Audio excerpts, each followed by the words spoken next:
There is a particular quality of light that belongs only to the far north. It arrives slowly in the early morning, not with any brightness or warmth, but as a pale, gray softening of the darkness. It comes across wide, still waters. It falls on forested hillsides where the pine trees stand very close together, their branches heavy with the memory of old snow. It touches the surface of frozen lakes and moves across low, rounded mountains that have been worn smooth by thousands of years of wind and ice and quiet. This is the light that the Norse people woke to each morning for generation after generation, long before the world knew their name. It is a gentle light and a patient one. It asks nothing of you. It simply arrives, and then it fades again, and the long evening comes, and the darkness returns, and the stars appear above the cold water, very still and very far away. This is where the story begins. Not with ships, and not with distant shores, and not with any great movement or departure. It begins here in the north, in the slow and ordinary world of the Scandinavian peninsula and its surrounding lands, in what we might today call Norway and Sweden and Denmark, and the scattered islands that lie between them and beyond them, reaching out into the cold Atlantic like a hand laid gently on the surface of the water. The story begins in the texture of that land, in the weight of it, in the particular way that a landscape shapes the people who live inside it slowly over many centuries, the way water shapes stone not all at once, but gradually, patiently, until the stone is something new and the water is still moving, and neither one remembers quite how it began. The landscape of early Scandinavia was not a soft one. Norway, in particular, was a country of tremendous difficulty, of long fjords cutting deep into the rock like slow wounds, of mountains rising steeply from the water's edge with almost no flat land between them and the sea. The soil that existed was thin and rocky and cold, and it gave back only a small portion of what was put into it. The growing season was short, compressed into the bright, urgent weeks of summer when the sun barely set, and the air was briefly warm, and the grass grew quickly in the low valleys near the water.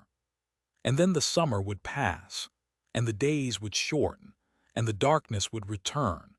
and the snow would come down from the mountains and settle over everything, and life would contract inward again, into the longhouse, into the fire, into the small, warm space that a family had made for itself against the cold. Life in these early centuries, and we are speaking now of a long span of time, the centuries leading up to what historians would later call the Viking Age, which began gradually around the late 8th century, was organized around certain fixed and recurring necessities. There was the land to tend, such as it was. Cattle and sheep and goats were kept, their warmth in winter a practical matter as much as anything else, their bodies pressed together in the lower portions of the longhouse where they shared the building's heat. Grain was grown in the valleys where the soil permitted. Fish were taken from the sea and from the rivers and the lakes, and this was perhaps the most important food of all,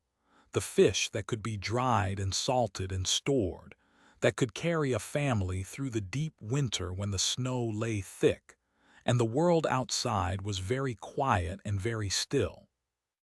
The longhouse itself was the center of everything. It is worth pausing here to let the image of it settle in the mind, because the longhouse was not simply a building. It was a way of organizing life, a shape that life took when it needed to be warm and communal and durable. The longhouse was long and narrow, built of timber or stone or turf depending on what the land provided, with a low roof and thick walls and a central hearth that ran the length of the floor. The smoke from the fire rose slowly upward and found its way out through gaps in the roof, or simply drifted through the dim interior, and the smell of that smoke, of burning wood and peat, of damp wool and animal breath and the faint sweetness of dried grass stored in the rafters, was the smell of home, the smell that meant safety and warmth and the company of people you knew. The walls were lined with sleeping platforms raised up from the cold earth floor, and on those platforms the family slept together, wrapped in wool and animal skins, the fire burning low through the night. Outside the longhouse, the world was organized into small clusters of farms, called by various names in the Old Norse language, settled into the folds of the landscape wherever the land permitted, in the low coastal meadows, along the banks of rivers, at the heads of fjords where the water was calm, and the land leveled out briefly before rising again into the rock and the trees. These settlements were small and largely self-sufficient, each one producing most of what it needed from its own land and animals and the sea nearby. Trade existed, of course, it always does, wherever people are, but it was limited and local and slow, conducted at seasonal markets or at the Thing, the assembly where the free men of a region would gather to settle disputes and make decisions together, a gathering that moved at the pace of the landscape itself, unhurried and deliberate. The society that existed in these early centuries before the Viking Age was not a simple one, though it had a simple rhythm to it. There were gradations of status and wealth, distinctions between the jarls, the powerful chieftains who controlled land and followers, and the free farmers, the carls, who were the backbone of Norse society, and below them the thralls, the unfree, the enslaved, whose existence was a quiet and sorrowful fact of this world as it was of most worlds in that long-ago time. The Jarls held their power through a combination of inheritance and personal authority, through the ability to attract loyal followers, through generosity, the giving of gifts, of feasts, of silver and weapons, which was the currency of prestige in a world where written records were scarce and reputation was everything. It is worth staying with this word, reputation, for a moment, because it is a word that carries a great deal of weight in any understanding of the Norse world. In a society without the kind of institutional structures that we might recognize today, without written laws widely enforced, and without bureaucratic systems of record-keeping, a person standing in the community was everything. It determined what land you could hold, who would stand with you in a dispute, who would give their daughter to your son or their son to your daughter, who would share their fire with you on a cold night. This reputation was built slowly over years through consistent behavior, through courage, yes, but also through fairness, through the keeping of oaths, through the quality of your hospitality, through the way you treated those who depended on you. The Norse understanding of the world was shaped deeply by the landscape and the climate that held them. The long winters, the darkness, the sense of being a small, warm thing in a very large, cold world. These things pressed themselves into the mythology and the world view of the Norse people in ways that are still visible in the old stories, the old poems, the fragments of belief that have come down to us across the centuries. The Norse cosmos was one of vast, cold spaces. It was a world in which the forces that opposed human life were tremendous and indifferent. The frost giants, the Jotnar, who existed at the edges of things, beyond the known world in the cold places where no fire burned. The gods themselves, the Aesir and the Vanir, were not remote and untouchable beings, but beings who struggled, who made mistakes, who aged and could be wounded and who would, in the end, face their own destruction at Ragnarok, the final winter, the twilight of the gods. There is something deeply honest in this mythology, something that reflects the actual texture of life in the North. The knowledge that warmth is temporary, that the cold always returns, that effort and vigilance are required not once but always, year after year, season after season. The Norse gods did not promise ease or comfort. Odin, the All-Father, the Wanderer, was a god of wisdom and war and poetry and death, a complicated figure who gave great gifts but who also demanded great things in return, who moved through the world in disguise, testing people, taking what he needed. Thor, his son, the red-bearded god of thunder and protection, was a more approachable figure, the god of the farmers and the fishermen,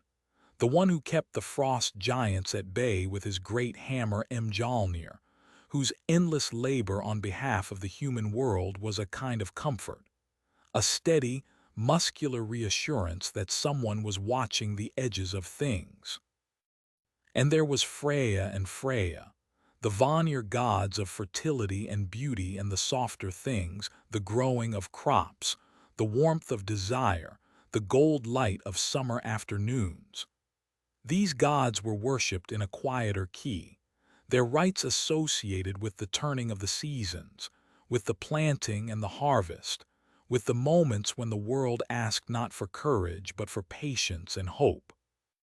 The Norse religious world was a full one, populated with beings of all kinds, the Landvitir, the spirits of the land itself, who lived in stones and streams and hills, and who needed to be acknowledged and respected. The Disir, the female ancestral spirits who watched over families and required offerings at certain times of the year. The various creatures of the unseen world who moved through the forests and the deep water and the mountain passes. Worship in this early Norse world was not conducted in stone temples or elaborate buildings. It was largely a local and intimate affair, conducted at natural sites, at sacred groves, at springs, at particular rocks or trees that were felt to be inhabited by something old and attentive.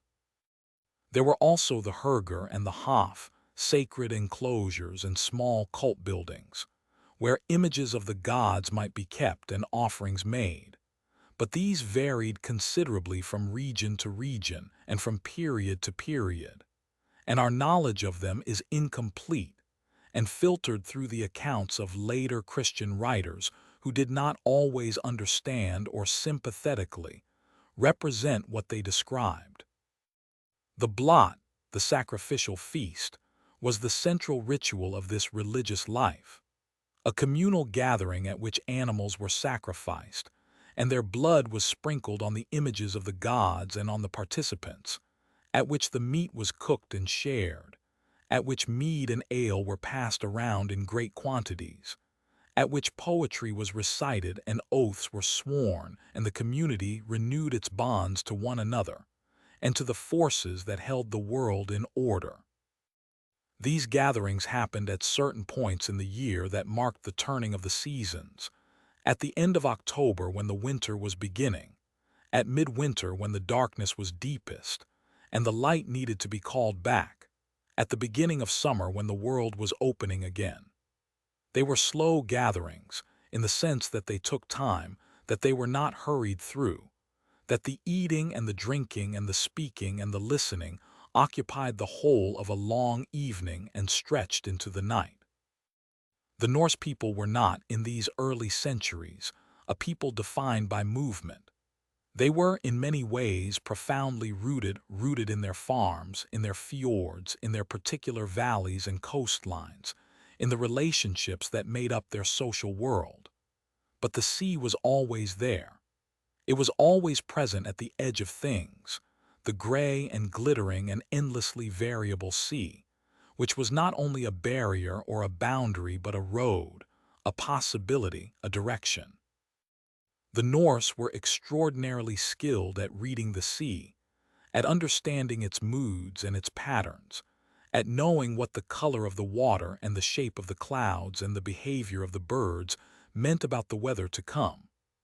This knowledge was not formal or written down.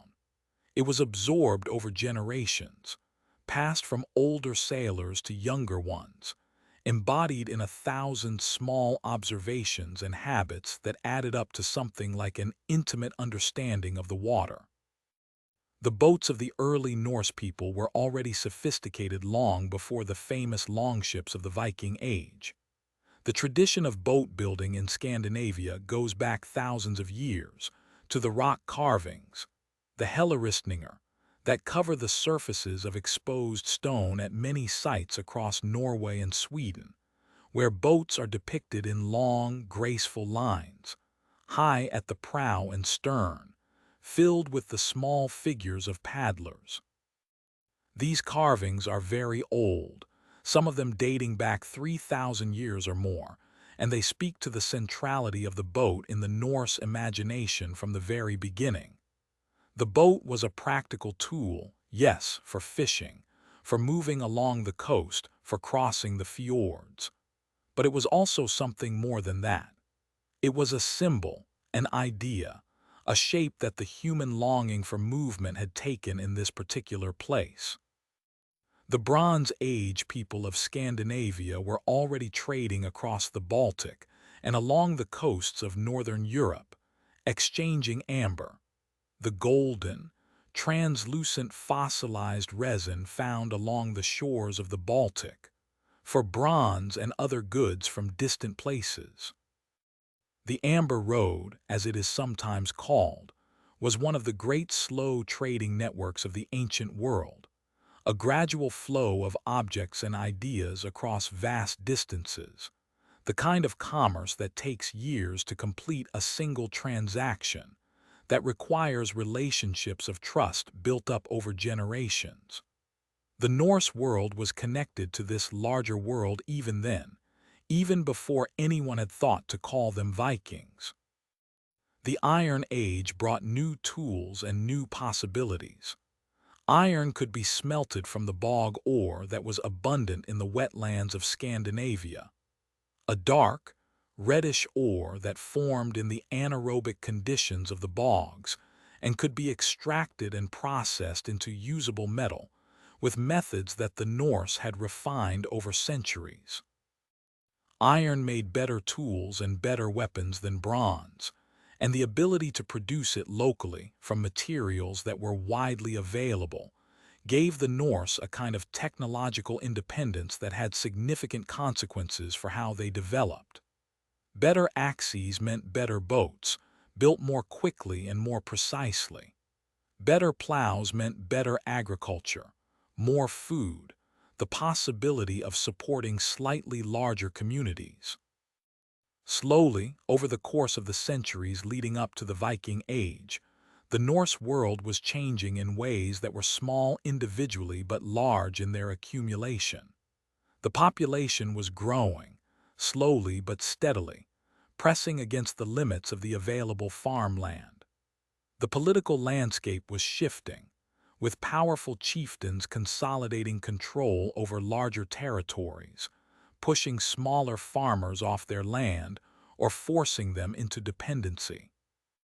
The trade networks that connected Scandinavia to the rest of Europe were expanding, bringing more silver and more goods and more information about what lay beyond the horizon. And the boats were improving, year by year, generation by generation, becoming longer and lighter and more seaworthy, capable of longer voyages across more open water. All of these changes were gradual. None of them happened quickly, and that is entirely in keeping with the rhythm of this world, this northern world of long winters and short summers, of slow-moving seasons and patient effort, and the kind of life that requires you to think not just about today, but about next year and the year after that. The Viking Age, when it came, would bring changes that seemed, from the outside, abrupt and overwhelming. But they grew from this deep soil, these long centuries of Norse life, as naturally and slowly as the pine trees growing on the hillsides above the fjords, their roots going deep into the cold rock, their branches reaching upward toward the pale and patient light. There is one more thing to linger with before we move on, and that is the quality of the darkness in the Norse winter, because it matters to everything that follows. The darkness in the far north is not like darkness elsewhere. It is a very thorough darkness, an encompassing darkness, that arrives in November and does not fully release its hold until March or April. At the height of winter in the northernmost parts of Norway, the sun does not rise at all for weeks. The sky lightens slightly in the middle of the day, a pale gray brightening, and then the darkness returns. The stars are very clear, very close in this winter sky, and the aurora borealis, the northern lights, moves through the darkness in slow, sweeping curtains of green and sometimes red and sometimes violet, silent and enormous, touching the horizon in all directions. This darkness was not simply an inconvenience or a hardship, though it was certainly both of those things. It was also a presence, something to be lived with and understood, something that had its own texture and its own rhythms and its own strange beauty. The Norse people were not afraid of the dark in any simple sense. They had learned to inhabit it, to find within it the warmth of the fire and the company of other people and the telling of stories. The long winter evenings were when the skalds, the poets, spoke their intricate, alliterative verses, when the old stories about the gods and the heroes and the great voyages of the past were told and retold, when the texture of the culture was passed from the old to the young in the amber light of the hearth fire, with the darkness pressing softly against the walls outside and the wind moving quietly through the pines. This is the world that made the Vikings. Not a world of drama or violence, not yet, but a world of patience and cold and darkness and fire, of small warm communities pressed together against an enormous and indifferent landscape, of boats pulled up on stony beaches and the smell of salt water and the sound of wind in rigging. A world that had been building, slowly and quietly, towards something, though no one living in it could have said quite what for a very long time. The longhouses stood on their hillsides, the fire burned at the center, the darkness gathered outside, and the sea lay just beyond the last field, gray and wide and full of possibility, waiting. There is a particular kind of silence that exists on open water, far from any shore, when the wind has dropped to almost nothing, and the sea lies flat and gray and vast in every direction. It is not truly silence. There is always the small sound of water against the hull, the occasional creak of wood settling, the distant cry of a seabird passing overhead on its way to somewhere else. But it has the quality of silence, the quality of a world that has slowed to its most essential pace, that has set aside everything unnecessary and kept only the bare, beautiful minimum. If you were lying in the bottom of a boat in such a moment, looking upward at a sky of pale and featureless gray, you might feel yourself becoming very still, very small, very calm. The world would seem very large and very old, and you would seem very temporary within it, and somehow that would not be frightening but restful, the way it is restful sometimes to be reminded of your own smallness. This is the world the Vikings entered when they pushed their boats out from the shore and let the current take them. And it is worth spending a long time here, in this chapter, with the boats themselves, and with the water, and with the slow and patient art of moving across the sea in a wooden vessel powered by wind and muscle and an intimate, accumulated knowledge of the natural world. Because the longship is, in many ways, the central object of the Viking Age, the thing that made everything else possible, the technology that transformed the Norse people from a regional culture into a presence felt across the known world. But it was not a sudden invention. It was the result of a very long and gradual process of development, a slow refinement carried out over centuries by men who spent their lives on the water and who understood it in ways that are difficult now to fully imagine. The earliest Norse boats, as we touched on in the previous chapter, appear in the rock carvings of the Bronze Age, those beautiful, schematic images scratched into the exposed rock of coastal Scandinavia thousands of years ago. They show boats with high, curved prows and sterns, narrow and low-slung in the water, filled with rows of small human figures. These were probably plank-built boats, constructed using a technique that would remain central to Norse boat building for thousands of years. The clinker method, also called lapstrake construction, in which the planks of the hull overlap each other like the scales of a fish or the feathers of a wing, each one nailed or lashed to the one below it, creating a structure that is at once very strong and very flexible. This flexibility was crucial.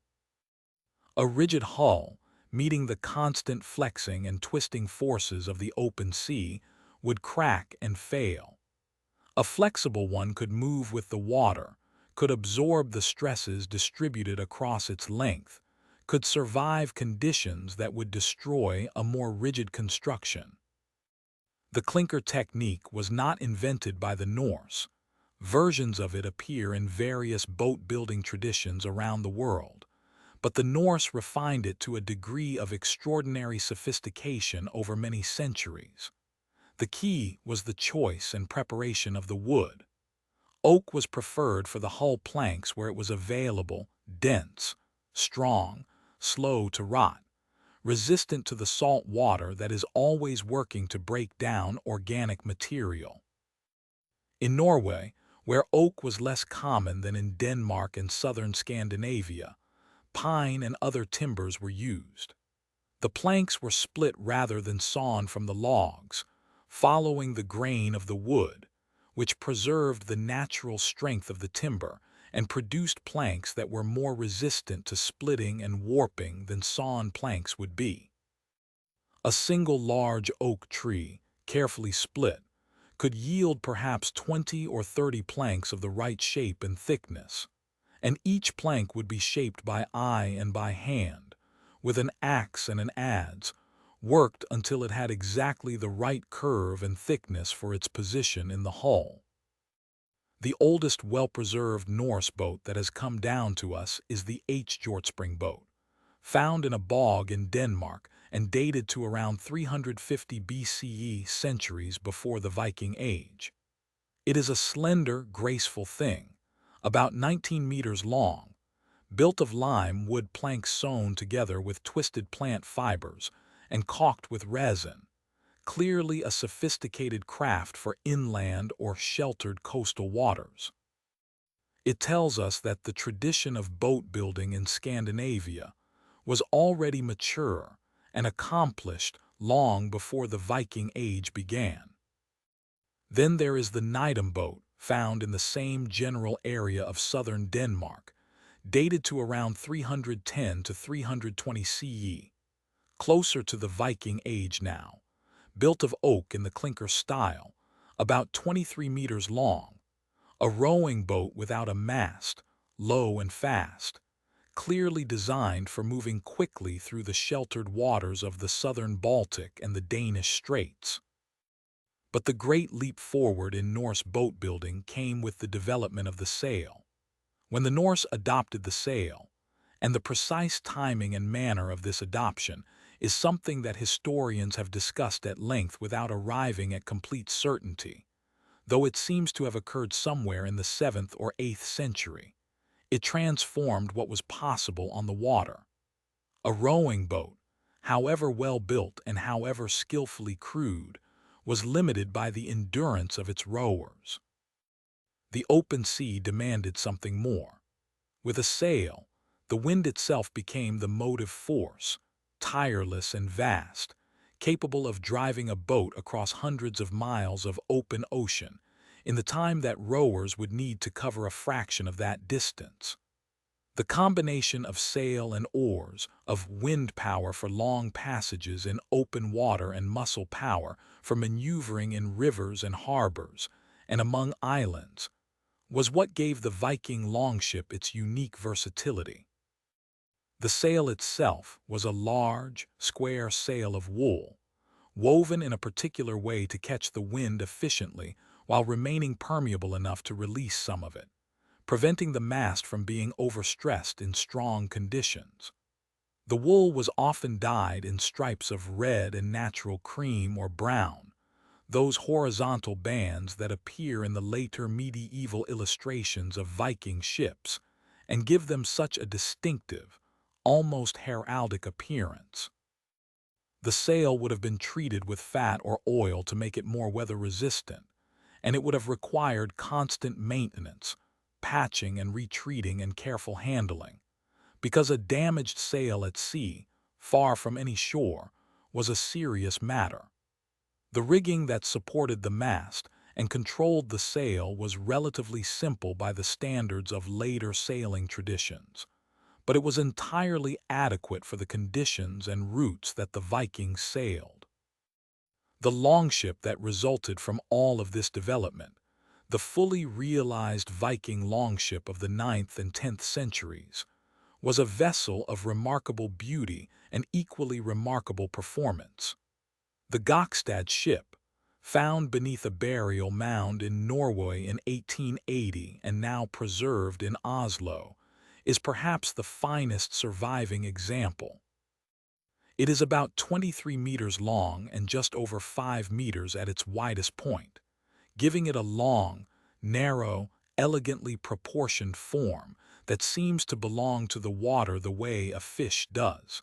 as if it grew there rather than was built. It sits very low in the water, barely a meter of freeboard amidships, meaning the distance from the water line to the top of the gunwale, which made it fast and responsive to the wind and the paddle, but also meant that the sea was always very close, always present, the cold gray water just there at the edge of the hull. The Gokstad ship was built to be rowed by 32 oarsmen, 16 on each side, each manning a single oar through a small circular oarport that could be sealed with a wooden disc when the oars were not in use. The oars were of different lengths, carefully calibrated so that each one would enter the water at the same angle regardless of the rower's position along the hull. This kind of careful thought about the practical details of the boat's operation speaks to the generations of accumulated knowledge that went into its design. The knowledge of men who had rowed many boats in many conditions and who understood in their bodies what worked and what did not. The mast stepped into a large, carefully shaped piece of timber called the mast step, which distributed the force of the wind through the mast across a wide area of the keel and lower hull, and the mast could be lowered quickly when needed, for entering harbors, for rowing upriver, for reducing the ship's profile in conditions that required it. The keel of the longship was its spine and its soul. Cut from a single piece of timber, long and gently curved, it ran the entire length of the vessel and gave it its characteristic flexibility and strength. The Norse word for keel, kjalar, became a word for the ship itself in Norse poetry, which tells you something about how central this element was to the understanding of the vessel. The keel was what allowed the ship to sail into the wind with some effectiveness, providing lateral resistance against the water that prevented the vessel from simply sliding sideways when the wind was from the side. Norse sailors could not sail directly into the wind, as no square-rigged vessel can, but they could make reasonable progress at a considerable angle to the wind, which opened up much of the compass to them and made long ocean passages possible. Sailing in a Viking longship was not a comfortable experience in any conventional sense. The ships were open. There was no deck covering, no cabin, no shelter from the rain and the spray and the cold. The crew slept on the rowing benches or on the bare planks of the hull, wrapped in sleeping bags made of sheepskin with the fleece turned inward, which the Norse called hudfat, a word that translates approximately as skin bag, and which have been found in archaeological contexts, some of them showing the wear and the patching that speaks to long and regular use. The food carried on a long voyage would have been simple and largely cold, dried and salted fish, dried meat, hard flatbread, perhaps dried fruits and nuts, all of it stored in wooden chests that also served as the rowers' seats. Water was carried in barrels and supplemented when possible by rain caught in the sail. The navigation that the Vikings practiced across these open waters was not based on instruments in any modern sense. There was no magnetic compass in the Viking Age. That technology would come later, from China by way of the Arab world. What the Norse navigators had instead was a deep and detailed knowledge of the natural world,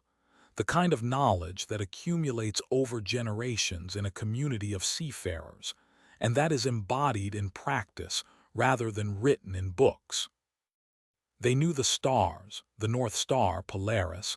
was a fixed point in the night sky that gave them their latitude and their sense of direction when the night was clear. They knew the behavior of the ocean currents and the way they changed with the seasons. They knew the color of the water, deep blue in the open ocean, greenish in the shallower waters over the continental shelf, brownish and turbid near river mouths, and could read from it something about their position and the nature of the seabed below. They knew the birds. The presence of certain species told them they were within a certain distance of land. Guillemots and gannets and puffins have particular ranges from shore, and a navigator who knew these ranges could estimate his distance from land by the birds he saw. There are accounts in the Norse sagas, those long prose narratives written down in Iceland in the 12th and 13th centuries, preserving older oral traditions, of sailors releasing ravens and watching which direction they flew, using the birds as living compasses pointed toward the nearest land. The accuracy of these accounts is uncertain, but the principle is sound, and it speaks to the intimacy with the natural world that Norse navigation required. There was also, apparently, a navigational instrument called a solar compass or sun dial, and there are references in Norse sources to a mysterious object called a solarstein, a sunstone, which some scholars believe was a piece of Iceland's spar, a transparent calcite crystal that has the property of polarizing light in a way that makes it possible to determine the direction of the sun, even when the sky is overcast. Iceland's spar is found in Iceland and in Greenland, both places well within the Norse world, and a navigational use for it is plausible, though the evidence is not conclusive. What we can say with confidence is that Norse navigators were able to cross hundreds of miles of open ocean with a degree of reliability that argues for a navigational knowledge of considerable sophistication, whatever the specific tools and techniques involved. The open sea between Norway and the Faroe Islands is about 300 kilometers. Between the Faroe Islands and Iceland, another 450 kilometers of open ocean. Between Iceland and the coast of Greenland, another 290 kilometers across the Denmark Strait, where the water is cold even in summer and icebergs drift south from the polar regions in slow, silent procession. Each of these passages was made by Norse sailors in open wooden boats, relying on their knowledge of the sky and the sea and the wind. The first time any of these passages was made, it must have required a quality of courage that is hard to imagine from a distance. The courage of sailing beyond the last visible land, out into the featureless gray of the open Atlantic, trusting in the boat and the sail, and the accumulated wisdom of generations of seafarers. But by the time the Norse had been making these passages regularly for a generation or two, they would have become familiar known,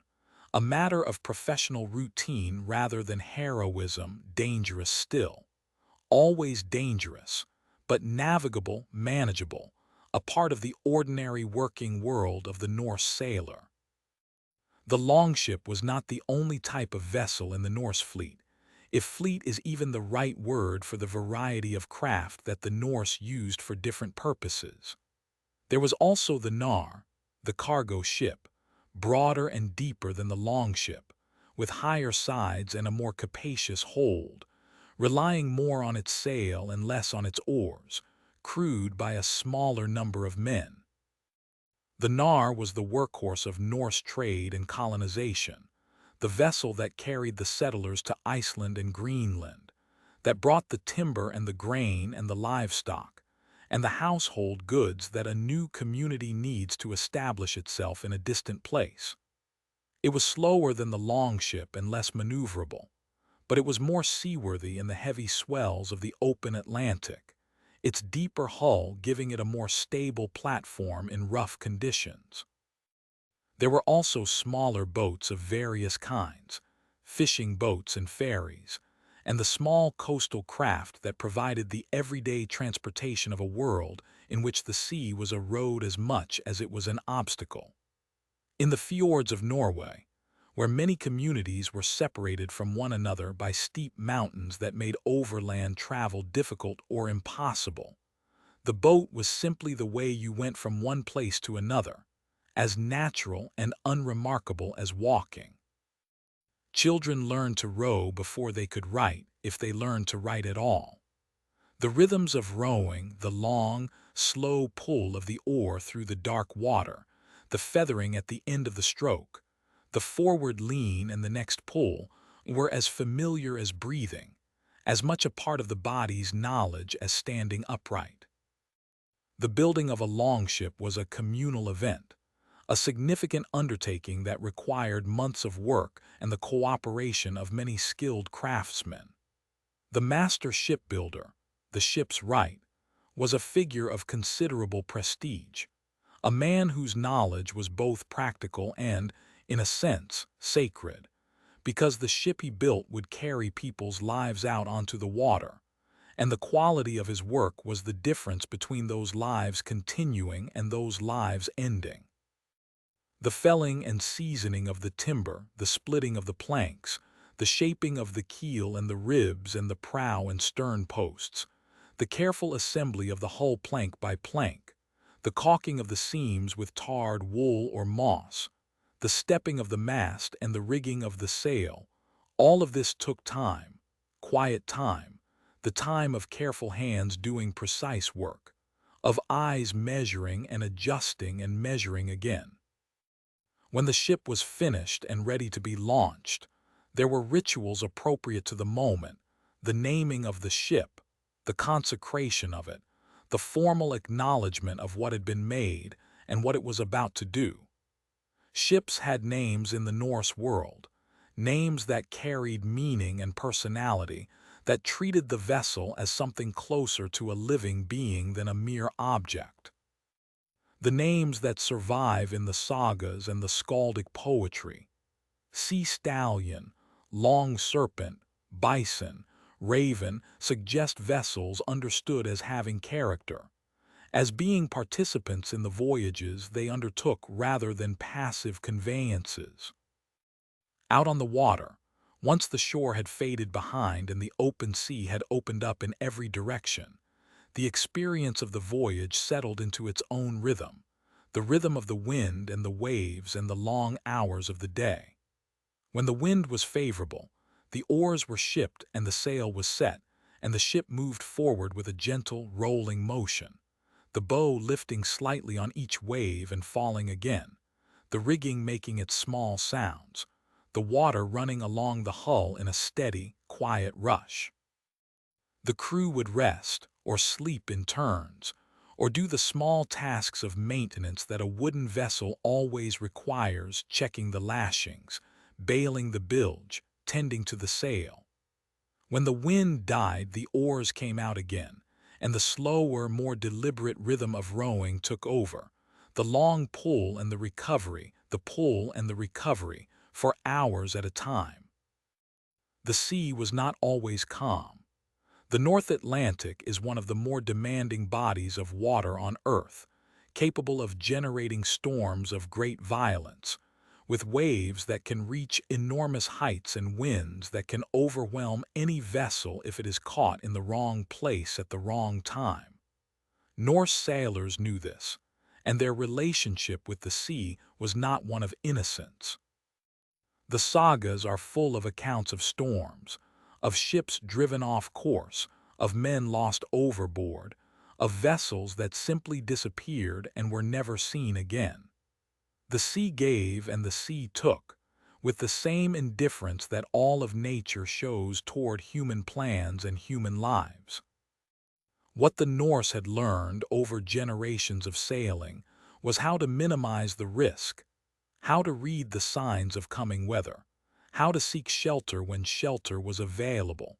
how to manage a boat in heavy seas, when to run before a storm, and when to heave to and wait for it to pass.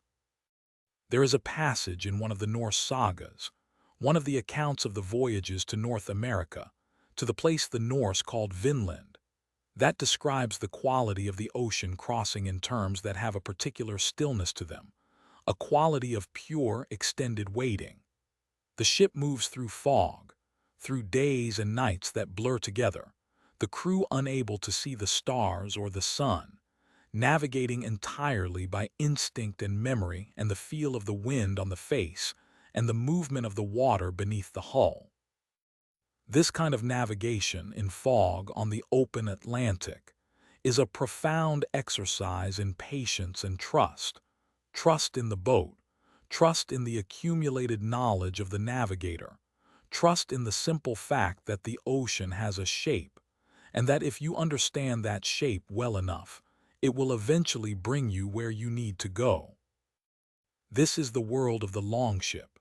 not a world of excitement or drama seen from the inside, but a world of long, slow hours and patient effort and the enormous, indifferent beauty of the open sea. The water stretching away in every direction to the gray horizon. The sky above, sometimes clear and sometimes clouded, sometimes streaked with the colors of dawn or dusk, sometimes simply a flat, white, featureless expanse of light. The small sounds of the boat. The smell of the salt water and the tarred wood and the wool of the sail. The steady rhythm of the oars or the steady rush of the wind in the rigging. And somewhere ahead, still invisible, still theoretical, the land, a distant shore, a new place, the possibility of something other than the sea's endlessness. But not yet. For now, just the water and the sky and the slow, patient passage of time. There is something quietly extraordinary about the fact that the same people who woke each morning to the gray light of Norwegian fjords and the smell of pine smoke and cold salt air also, in the course of a few generations, walked on the shores of Newfoundland and traded in the markets of Constantinople and settled the volcanic black sand beaches of Iceland and carved their names into the marble of the Hagia Sophia. Not quickly, not all at once, but gradually, over the long span of the Viking Age,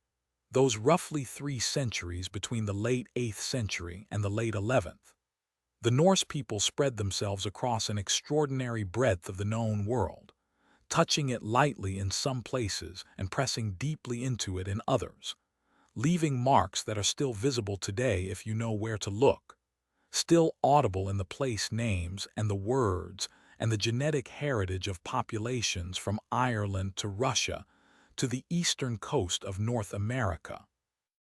It is worth beginning, as the Norse themselves began, in the west, in the islands and coastlines of the British Isles, which were the first places beyond Scandinavia that felt the presence of Norse seafarers in any sustained way. The date that is often given for the beginning of the Viking Age is 793 CE, the year in which the monastery of Lindisfarne, on a small tidal island just off the coast of Northumbria in what is now northeastern England, was attacked and plundered by men who arrived from the sea in their low, fast boats. The account of this event that comes down to us through the writings of the scholar Alcuin, who was not present but who wrote about it in letters of great distress to various correspondents, describes it in terms of shock and incomprehension, a disaster from a direction that no one had expected, from men that the established world did not recognize or understand.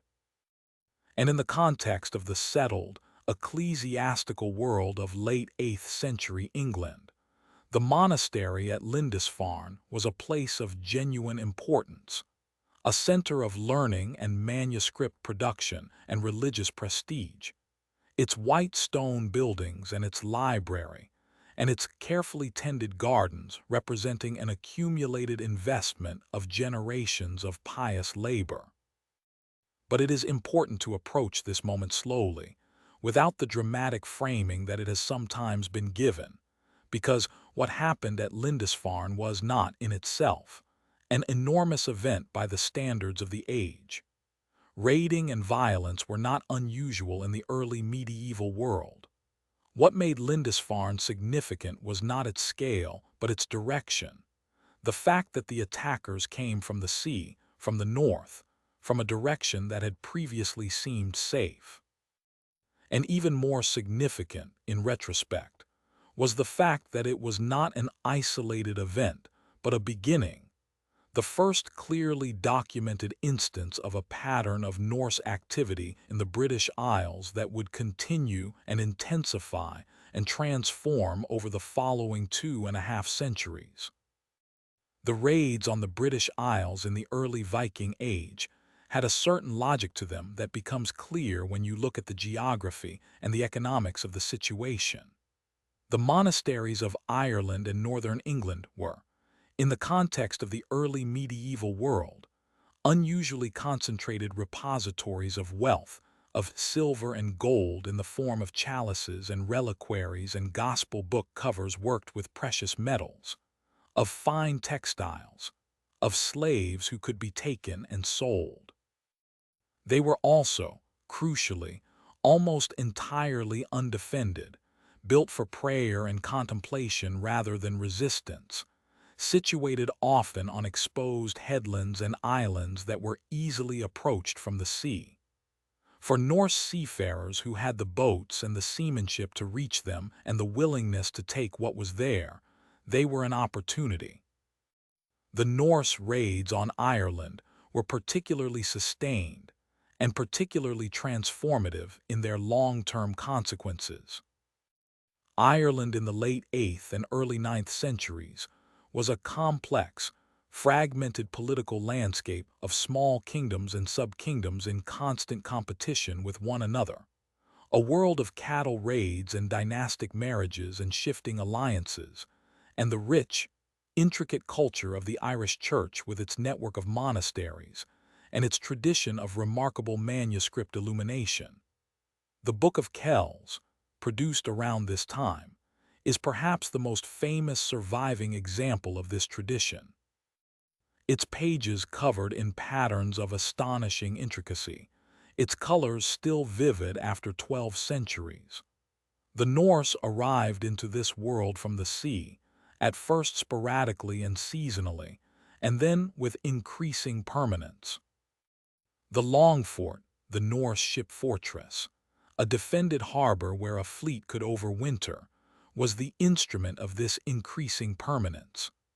The first Longfort on the Irish coast appeared around 841 CE, and others followed, established at natural harbors along the coast and on the navigable rivers that gave access to the interior. From these fortified bases, the Norse could range outward into the surrounding country, trading when trade was more profitable than raiding, raiding when raiding offered better returns, gradually becoming a permanent fixture of the Irish political landscape rather than a seasonal disruption of it. The Longfort at the mouth of the River Liffey on the east coast of Ireland would eventually grow into the city of Dublin Dub Linn in Irish, meaning dark pool, a reference to the dark water of the tidal pool where the Liffey meets the Poddle, which became one of the most important Norse towns in the Western world, a center of trade and slave trading and shipbuilding, whose reach extended from Iceland to the Mediterranean. The Norse in Ireland were not simply raiders. Over the generations, they became settlers, farmers, traders, and eventually, through intermarriage and gradual cultural exchange, something harder to categorize, a population that was neither purely Norse nor purely Irish but a blending of both, sometimes called Hiberno-Norse, whose towns and trading networks and navigational connections to the wider Norse world were woven into the fabric of Irish life in ways that persisted long after the Viking Age had ended. The Irish Annals, which recorded the events of this period from an Irish ecclesiastical perspective, describe the Norse as heathens and destroyers, which was the natural perspective of the people whose monasteries were being plundered. But the archaeological evidence tells a more complicated and ultimately quieter story, of communities living alongside one another, of objects and ideas moving in both directions, of a gradual and often peaceful interpenetration of cultures. In England, the Norse presence evolved differently. The raids of the late 8th and early 9th centuries gave way, in the middle decades of the 9th century, to a new and more decisive development: the arrival of large Norse armies that came not to raid and return, but to conquer and settle. The Great Heathen Army, as the Anglo-Saxon sources called it, arrived in England in 865 CE, and over the following years conquered the kingdoms of Northumbria, East Anglia, and Mercia, establishing Norse control over a large portion of what is now England. The region under Norse control came to be known as the Danelaw, a term that appears in later sources to describe the area where Danish law and custom prevailed. And within it, Norse settlers established farms and towns, and a way of life that left deep marks on the landscape. The evidence of this Norse settlement in England is everywhere in the place names of the north and east of the country. The suffix "by," which appears in hundreds of English place names, Grimsby, Derby, Whitby, Selby, comes from the Norse word for a farm or settlement. The suffix "thorp," meaning a small settlement or outlying farm, appears in Scunthorpe and Cleethorpes and dozens of other names. The suffix "thwaite," meaning a clearing in woodland, appears across the Lake District in Yorkshire. These names were given by Norse settlers to the places where they farmed and lived, and they have remained, worn smooth by centuries of English pronunciation, like stones in a riverbed, long after the people who gave them have dissolved into the general population. The Norse also left their mark on the English language itself.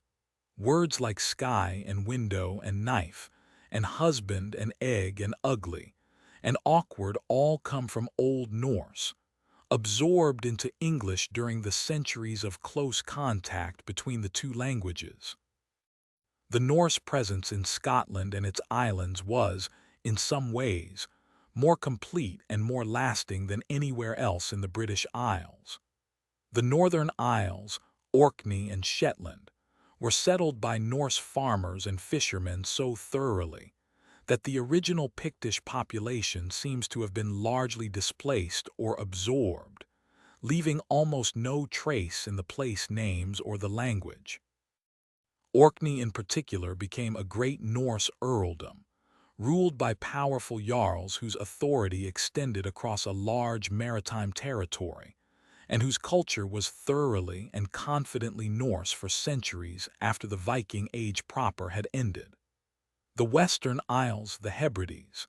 and the coasts of what is now the Scottish mainland were similarly settled, though with more cultural mixing between the Norse and the Gaelic-speaking population already there. The name Hebrides itself may derive from a Norse word, and the people of these islands developed their own distinct Hiberno-Norse culture, seafarers and farmers who occupied a cultural and geographical position between the Norse and the Gaelic worlds. But the Norse movements in the British Isles, significant as they were, represent only one direction of the great expansion of the Viking Age. To the west and northwest, across the open Atlantic, the Norse were discovering and settling islands that had been uninhabited or very sparsely inhabited before their arrival. The Faroe Islands, those steep, green, windswept rocks rising from the gray Atlantic between Norway and Iceland, were settled by Norse farmers around the early 9th century, perhaps slightly earlier. The name Faroe comes from the Norse word for sheep, Farojar, the Sheep Islands, and the economy that the settlers established there was a pastoral one, based on the sheep and the cattle that could be maintained on the rich grass that grows so abundantly in that cool, moist climate, supplemented by the extraordinary abundance of seabirds, puffins and gannets and fulmars that nest on the cliffs in their hundreds of thousands. Iceland was discovered by Norse sailors, according to the medieval Icelandic sources, around 860 CE, though there may have been Irish monks, the Papar, as the Norse called them, already present on the island in small numbers, drawn there by the same impulse towards solitary contemplation in remote places that sent Irish monks to Skellig Michael and other impossible outposts of the Atlantic world. The Norse settlement of Iceland, which began in earnest around 874 CE with the arrival of Ingolfur Arnarson and his household, and continued steadily for the next 60 years or so, was one of the most remarkable colonization events of the medieval world. Within a few generations, an island of roughly 100,000 square kilometers, roughly the size of the state of Kentucky, that had been essentially empty of human habitation, was home to a substantial population of Norse settlers and their thralls, their livestock, and their culture. Iceland offered things that were increasingly scarce in Norway land: freedom from the growing power of Norwegian kings, the possibility of establishing a farm and a life on your own terms. The settlers came from all parts of the Norse world, from Norway and Denmark and the Norse communities in Ireland and Scotland, and they brought with them not only their Norse language and their Norse customs and their Norse livestock, but also from Ireland and Scotland, a significant Gaelic component, thralls and wives and concubines, who contributed their own genetic and cultural heritage to the new society taking shape on this volcanic island at the edge of the habitable world. The evidence for this Gaelic component is visible in the Icelandic family sagas, which preserve the names of early settlers, many of which are clearly Irish or Scottish in origin, and in the genetic record of the modern Icelandic population. The Icelandic settlers found a landscape of stark and particular beauty, a landscape of lava fields and glaciers and hot springs and geysers, and the long, green valleys where grass grew well along the river bottoms. They found no large land predators, no dangerous wildlife of any kind. They found enormous quantities of fish in the surrounding waters and seabirds nesting on every cliff. They found the Atlantic salmon running up the rivers in summer. And they found that the woodland, a sparse birch forest that covered a significant portion of the island when they arrived, could be cleared, and the land converted to pasture with relatively modest effort. Within a few generations, most of that woodland was gone, cleared for farms and burned for fuel and building material, and Iceland's landscape was already taking on the open, treeless character that it has today. The long grassy slopes running up to the lava fields and the glaciers. The sky very large and very clear above it all. The Icelandic Commonwealth that took shape in the 9th and 10th centuries was a distinctive and interesting political experiment. A society without a king, governed through the thing system that the settlers brought with them from Norway and developed in new directions in their new home. The Althing, established around 930 CE at a place called Thingvellir, the Thing Fields, a beautiful flat valley where two tectonic plates meet and the ground splits apart in long, dramatic fissures, was the General Assembly of the Icelandic free farmers, meeting for 2 weeks each summer to settle disputes, make laws, and conduct the public business of the community. It was not a democratic institution in any modern sense. The Gathar, the chieftains who had authority over the religious and legal life of their districts, dominated it, but it was a genuinely deliberative body, and the tradition of law and argument and public speech that it embodied was central to Icelandic culture in ways that would eventually produce, among other things, the extraordinary literary outpouring of the Saga Age. From Iceland, the Norse moved further west still. Greenland was sighted by a Norse sailor named Gunnbjörn Ulfsson, blown off course in the waters west of Iceland around 900 CE, who glimpsed a distant coast and turned back without approaching it. It was Eric the Red, a man exiled from Iceland for manslaughter, which was an entirely characteristic biographical detail for a Norse explorer, who actually sailed to this distant coast around 985 CE and spent 3 years exploring its fjords and valleys before returning to Iceland, with accounts of a land suitable for settlement, a land he called Greenland, a name that his contemporaries suspected was chosen partly for its marketing appeal. To attract settlers to a cold and difficult place. The name was perhaps not entirely misleading. The inner fjords of southwestern Greenland, sheltered from the worst of the Arctic weather, had genuine grass and genuine possibilities for farming, and the Norse settlers who followed Eric found that they could maintain cattle and sheep there, at least in the warmer centuries of the medieval warm period. The Greenland colony at its height, in the 11th and 12th centuries, supported perhaps 3,000 to 5,000 people living in 2 main areas of settlement, the eastern settlement in the southwest and the smaller western settlement further north. They built stone and turf farmhouses in the Norse style, adapted to the local materials,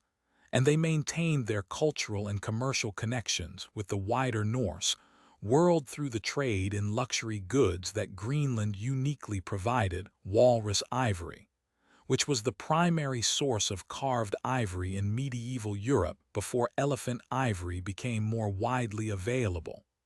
Polar bear skins, live polar bears, which were gifts fit for kings.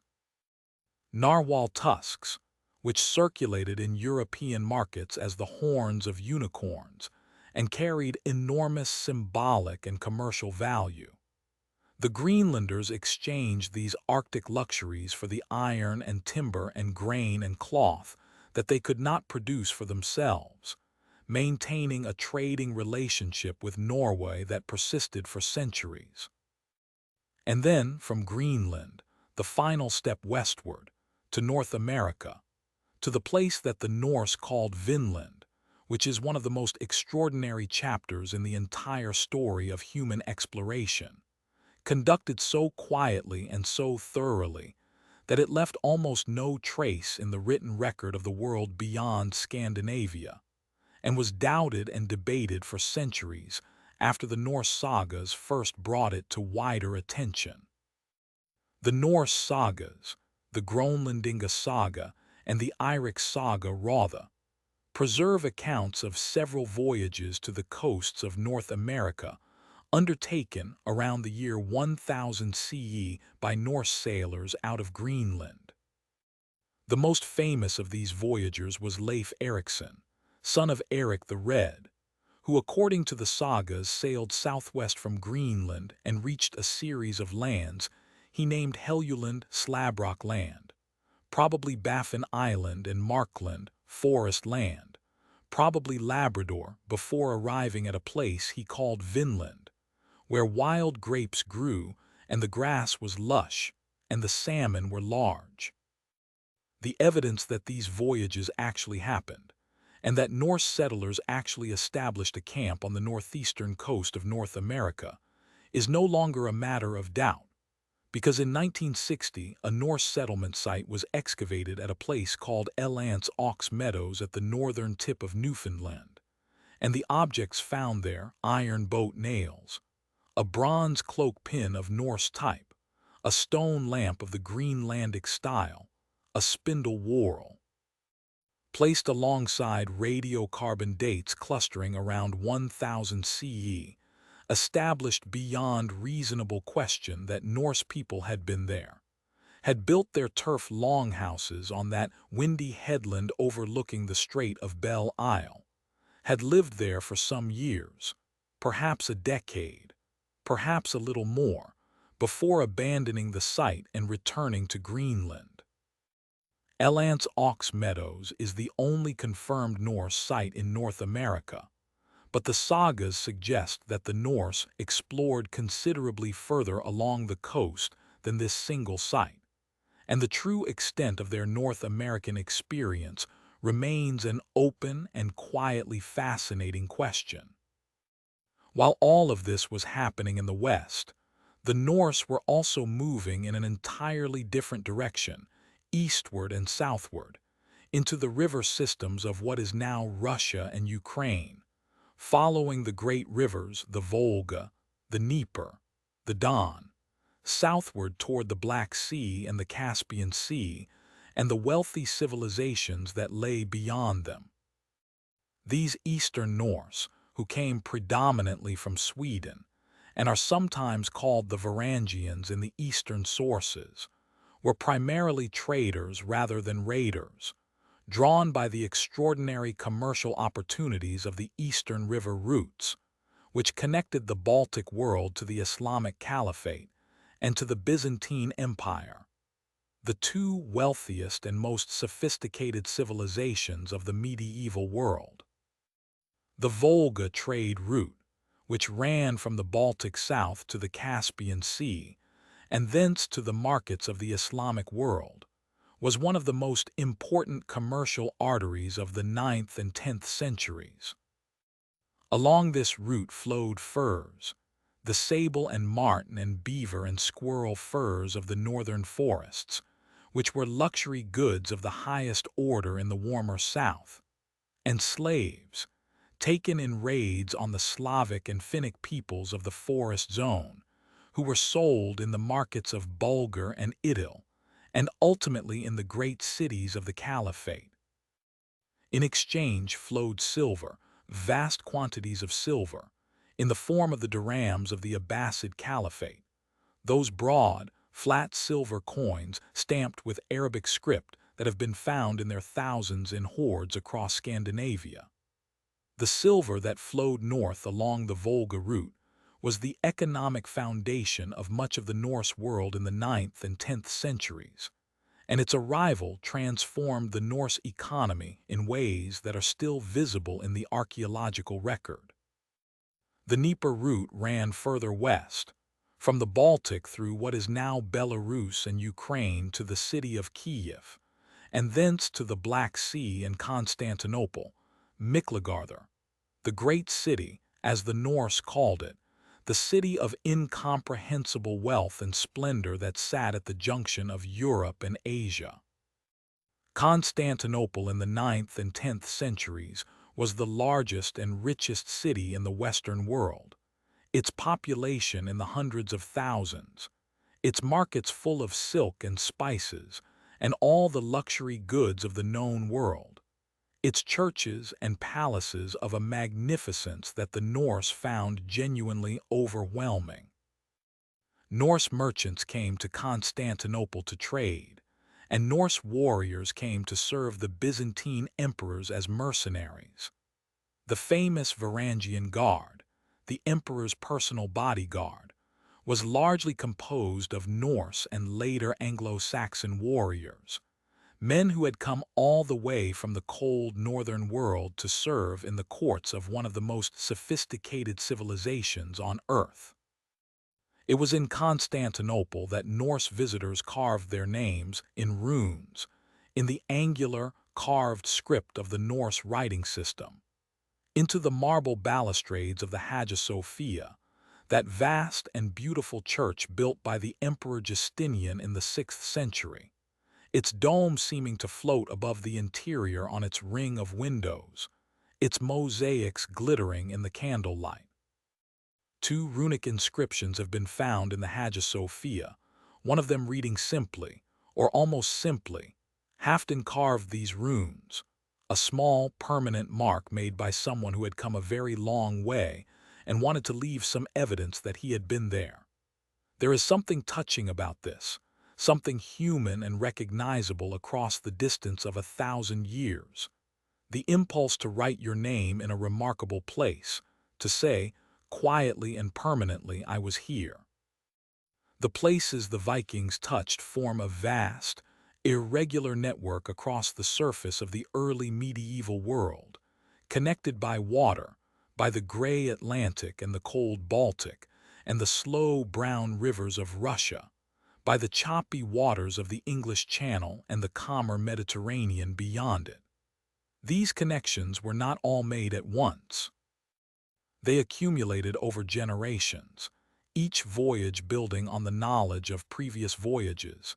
each settlement or trading post or winter camp extending the reach of the Norse world a little further.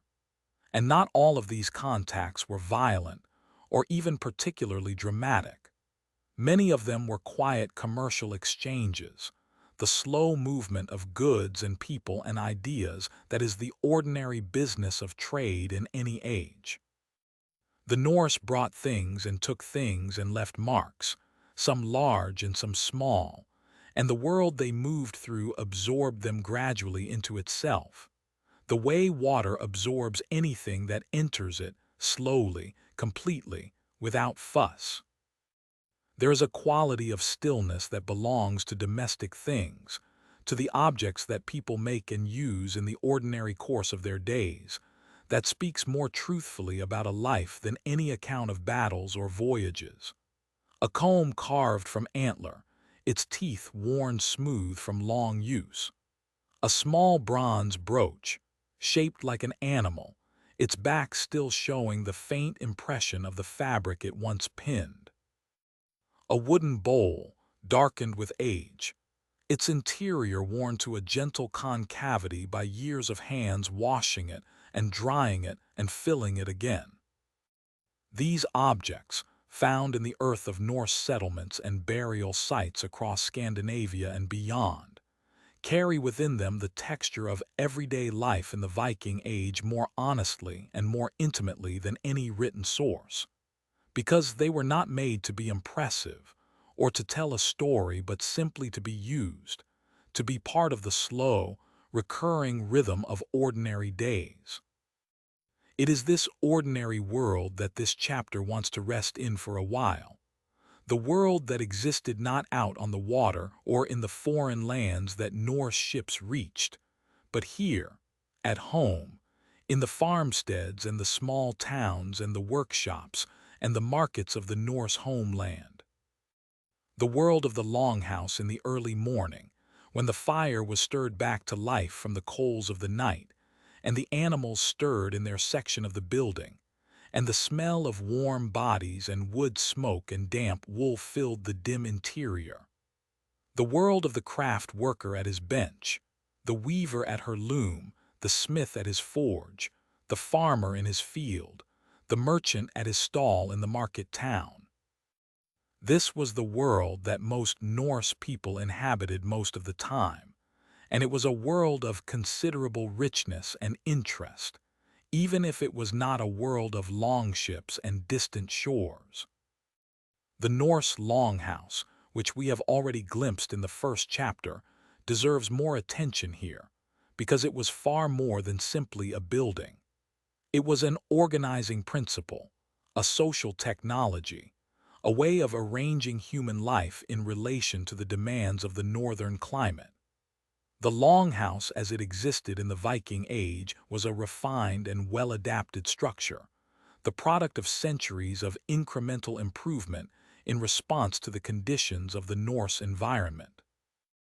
In its fullest form, it was a building perhaps 20 to 30 meters long and 5 to 7 meters wide, with walls of timber or turf or stone, depending on local conditions and local traditions, and a roof of turf laid over a timber frame, the grass on the outside gradually becoming indistinguishable from the surrounding landscape, so that a settlement of longhouses seen from a distance might look like a series of green mounds rising from the valley floor. Inside, the longhouse was organized around the central hearth, a long, narrow fire pit running down the middle of the floor, its edges defined by flat stones, its smoke rising slowly to the dark space of the rafters above and drifting out through openings in the roof. The floor itself was of packed earth, perhaps covered in places with straw or rushes that could be changed when they became too soiled, and along both long walls ran the sleeping platforms, raised benches of wood, wide enough for several people to lie side by side, where the household slept and rested and carried out the many small tasks of daily life. The platforms were where you sat to eat, where you worked by the light of a lamp in the long winter evenings, where you laid out the bodies of the dead before burial, where the sick were tended and the children nursed. The division of the longhouse between human habitation and animal shelter was a practical response to the demands of the northern winter. The cattle and the sheep and the goats that a Norse farm required could not survive the worst of the winter cold in an open byre, and the cost of keeping them was partly offset by the warmth their bodies generated, which flowed through the thin partition between their section of the building and the human section, and contributed meaningfully to the overall temperature. The smell of the animals was simply part of the smell of home, and no one who had grown up in a longhouse would have found it anything other than familiar, and in its way, comforting, the warm, organic smell of living creatures, of hay and dung and the particular sweetness of cattle breath. The Norse farm was a complex and largely self-sufficient economic unit.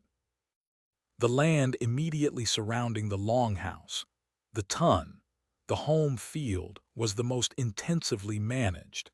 kept fertile by the careful spreading of the household's composted waste and the manure from the animals,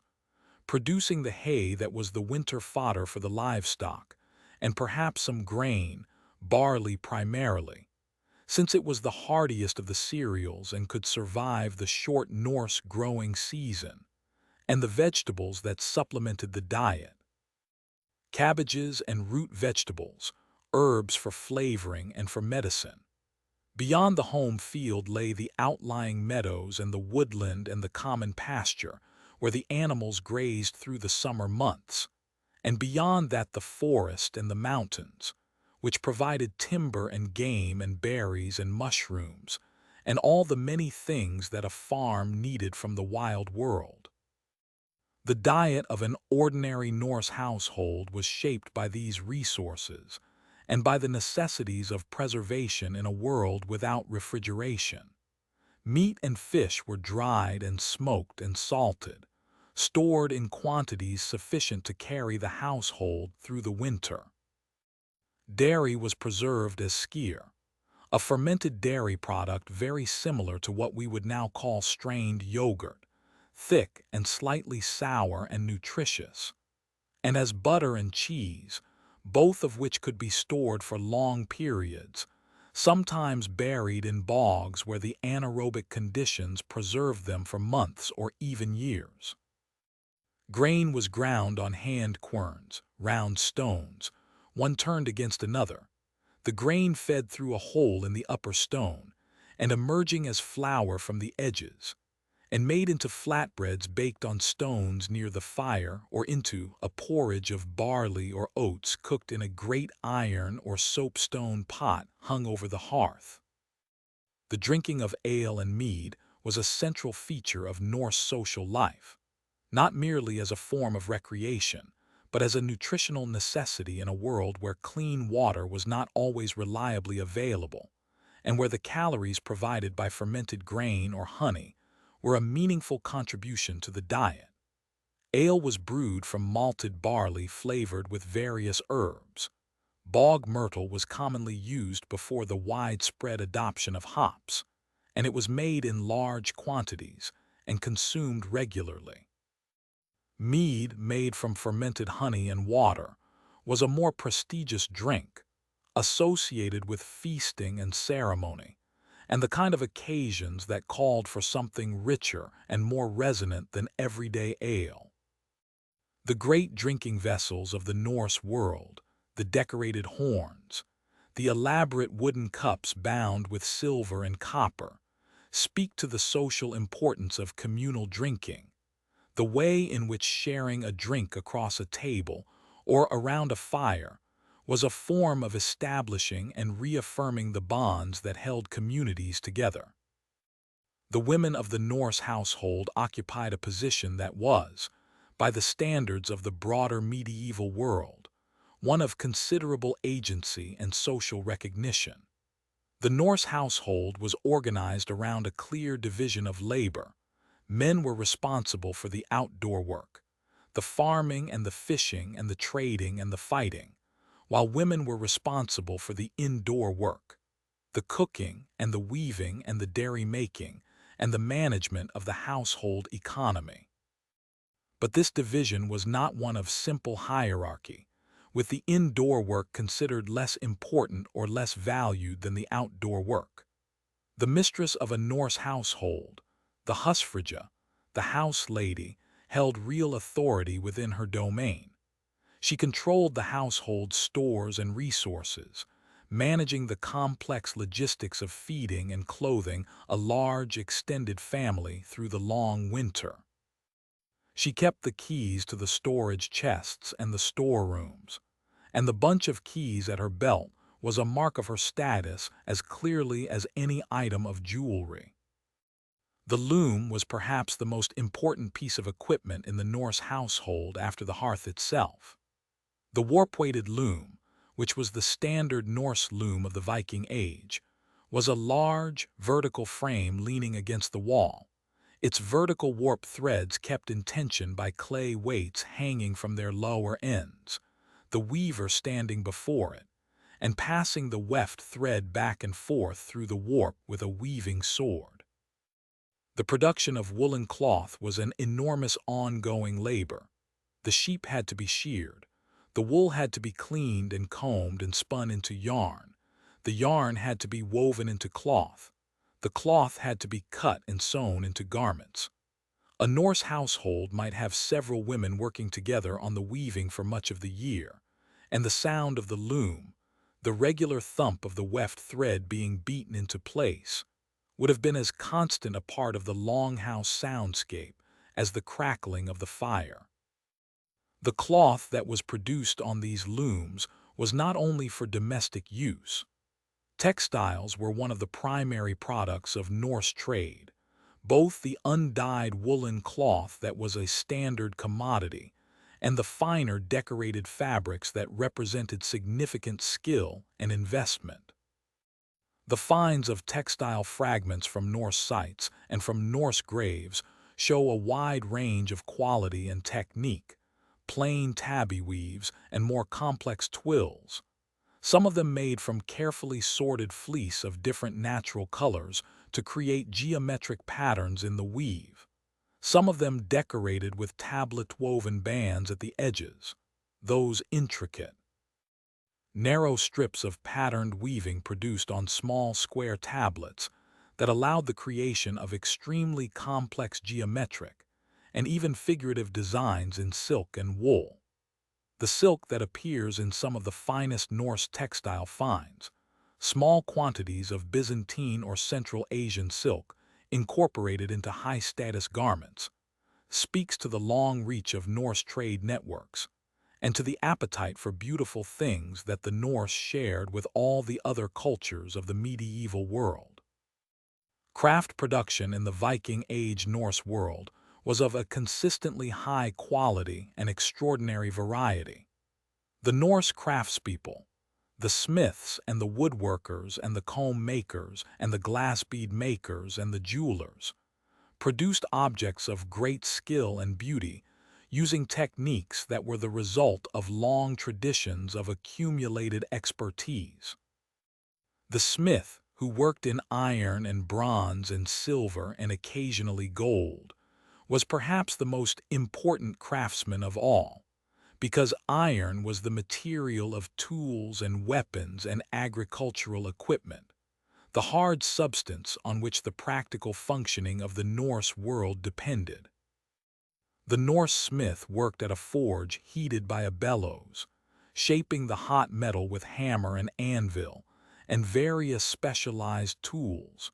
producing not only functional objects of everyday use, but also items of considerable decorative sophistication. The Norse aesthetic was a distinctive and recognizable one, characterized by an extraordinary fondness for interlaced patterns, the interweaving of stylized animal and plant forms into dense, complex designs that fill the available surface without leaving any empty space.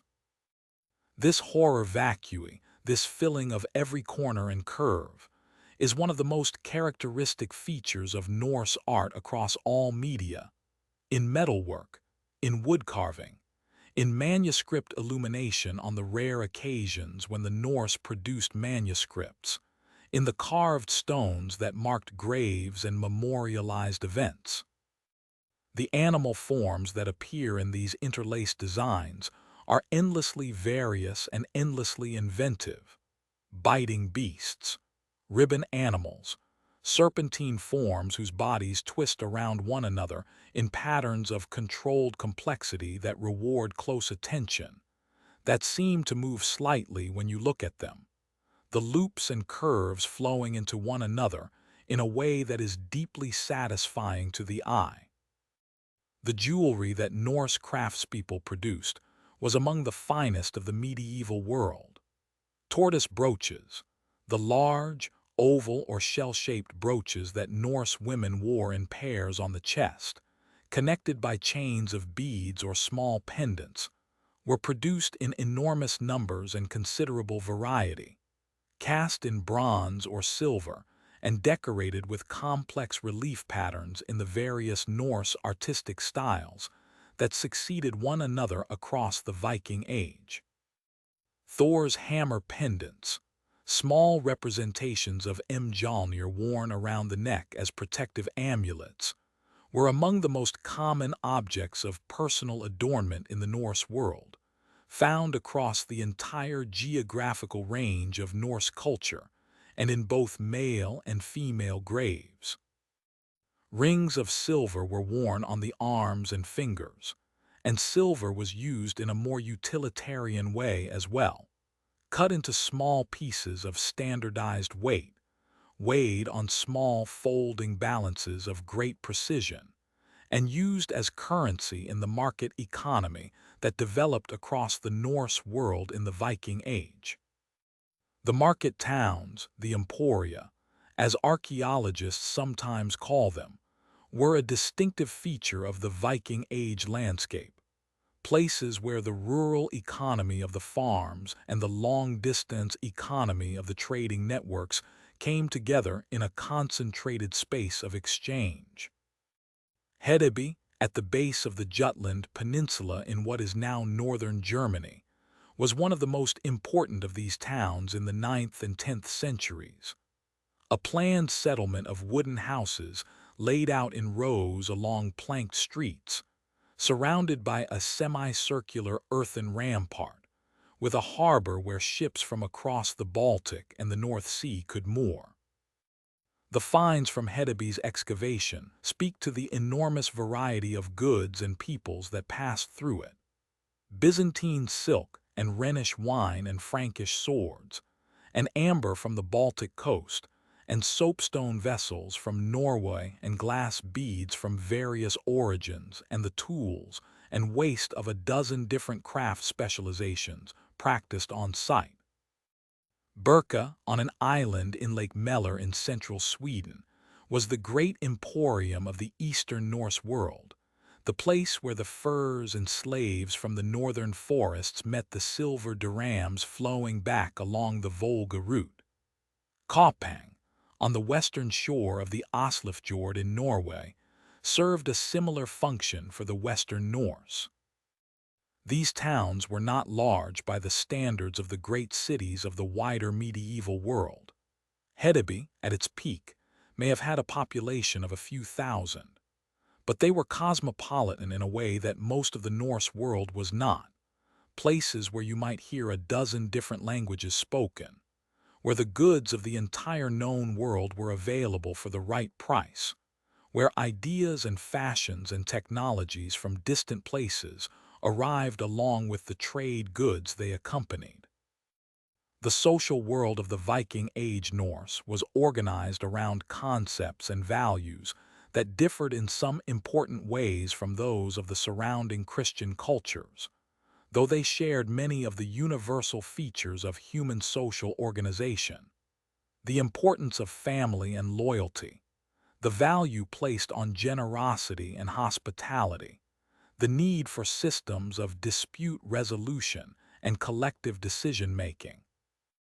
The Thing system, which we have already touched on in the Icelandic context, was the foundational institution of Norse political and legal life, the regular assembly of free men at which disputes were argued and settled, and laws were made and maintained. The Thing was not a court in the modern sense, with professional judges and enforcement mechanisms. It was rather a forum in which the community's norms were applied and negotiated, in which the strength of your case depended partly on the quality of your legal arguments, and partly on the number of supporters willing to stand behind you. The Norse legal tradition was an oral one for most of the Viking Age.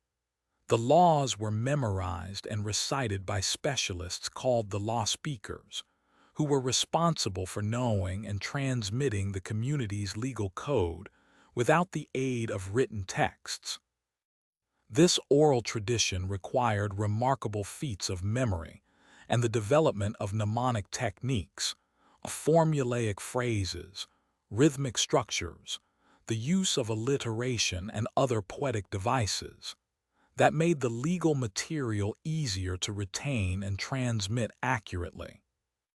The law speaker at the Icelandic Althing was required to recite 1/3 of the law code each year,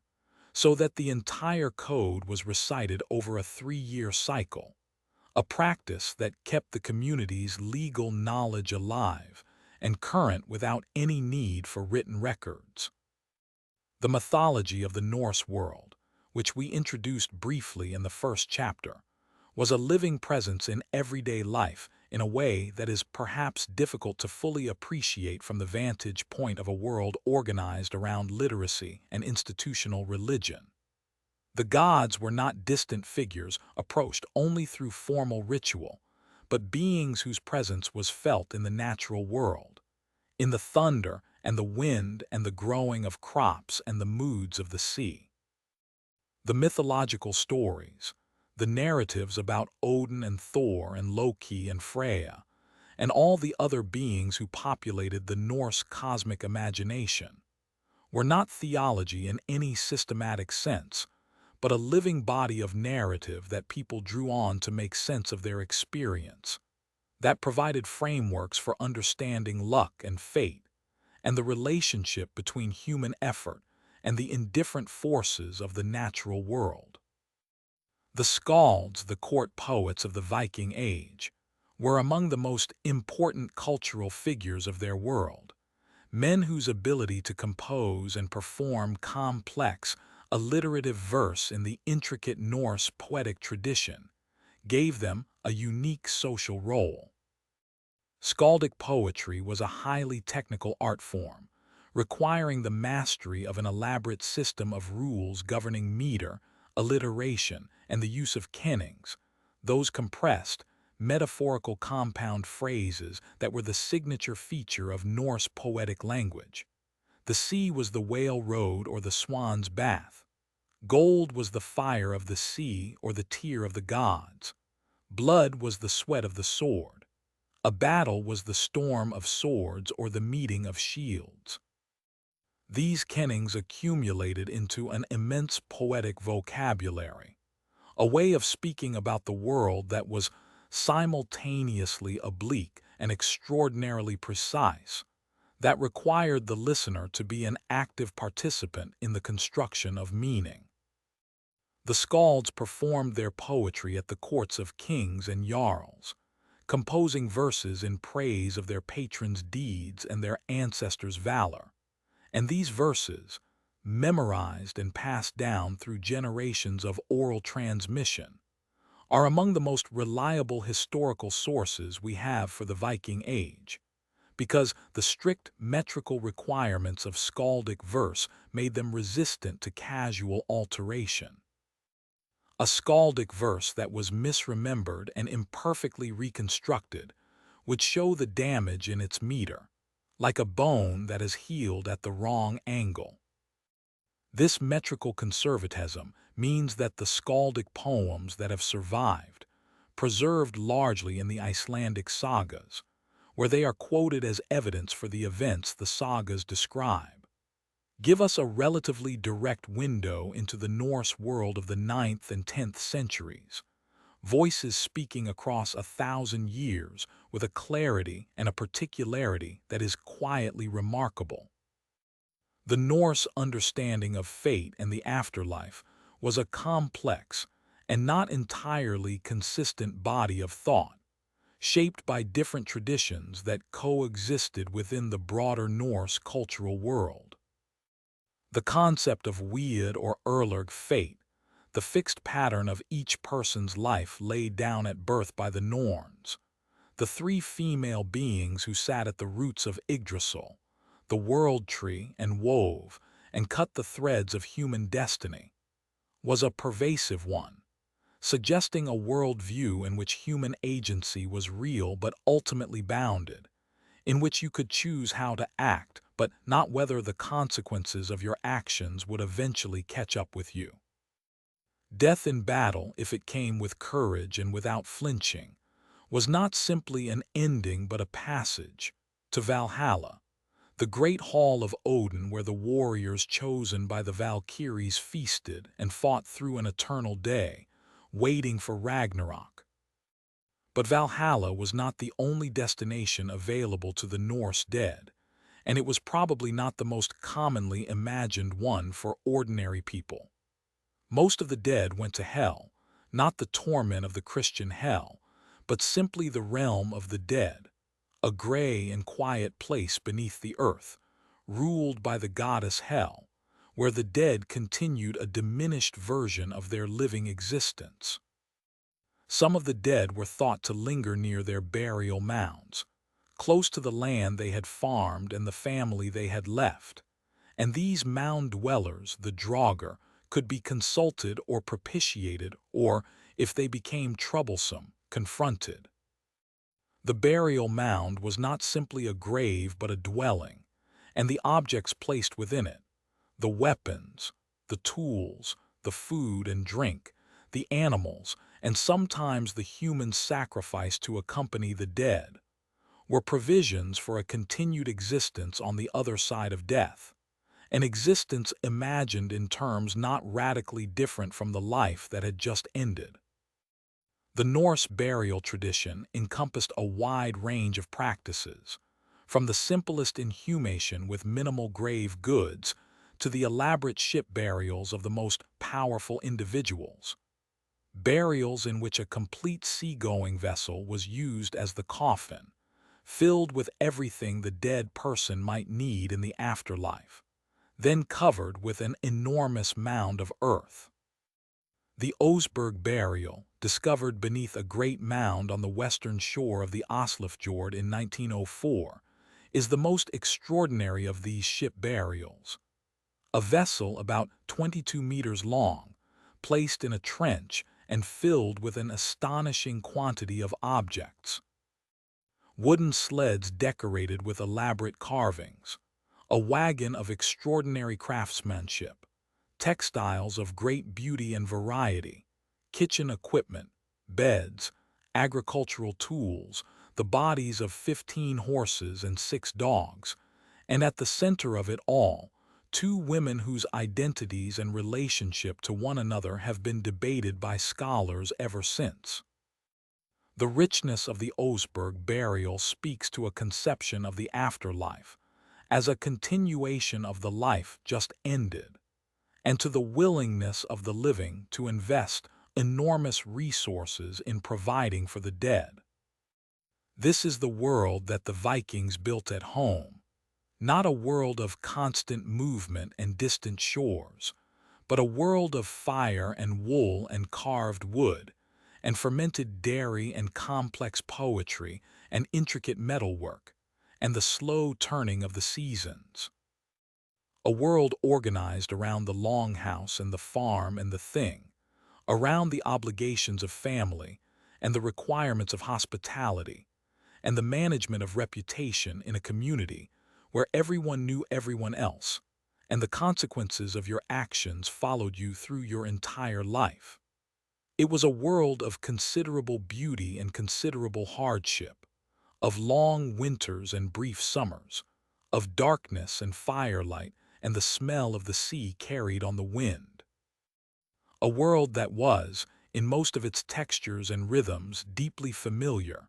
a human world, warm and complicated and full of the small, recurring satisfactions of ordinary days. There is a particular quality to endings that happen slowly,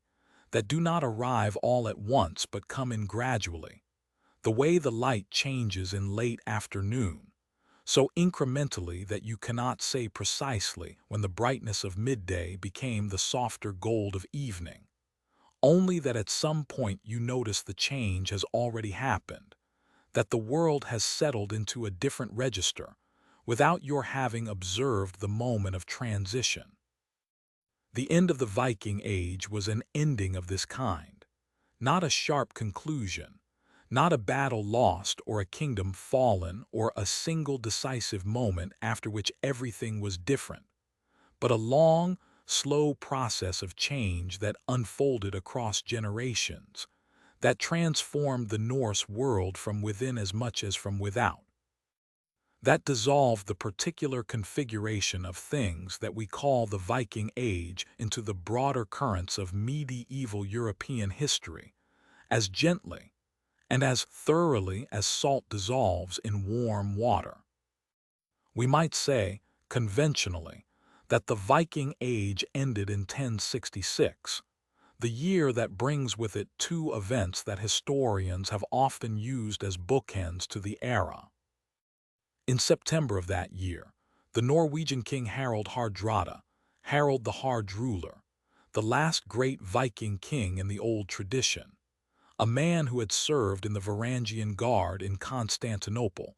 and fought across the eastern Mediterranean and the North Sea with equal energy, sailed with a large fleet to England to press his claim to the English throne, landed in the north of the country, and was met at the Battle of Stamford Bridge by the English King Harold Godwinson, who had marched his army north at tremendous speed. Harald Hardrada was killed in that battle, and his army was broken, and the Norse claim to England died with him on that autumn day by the river Derwent. 3 weeks later, Harold Godwinson marched his exhausted army south again to meet another invasion, this time from Normandy, and was himself killed at the Battle of Hastings, and the Norman conquest of England began, and the world was different. But these two battles, important as they are, did not cause the end of the Viking Age so much as mark a point in a process that had been underway for a long time before them and would continue for some time after. The real ending of the Viking Age was quieter and more gradual than any battle could suggest. It was the slow conversion of Scandinavia to Christianity and the incorporation of the Norse kingdoms into the broader community of Christian Europe, and the gradual settling of the Norse diaspora into the lands where they had established themselves, and the fading of the particular combination of circumstances, the ships, the mobility, the paganism, the fragmented political landscape, that had made the Viking Age possible and distinctive. The conversion of Scandinavia to Christianity was a process that took the better part of 2 centuries, from the mid-9th century to the early 12th, and it proceeded differently in different places and at different rates. Denmark was the first of the Scandinavian kingdoms to be formally Christianized, a process that accelerated significantly under King Harald Bluetooth, whose name is preserved, in a curious act of historical whimsy, in the wireless communication technology that now connects our devices, the Bluetooth logo incorporating the runic initials of his name,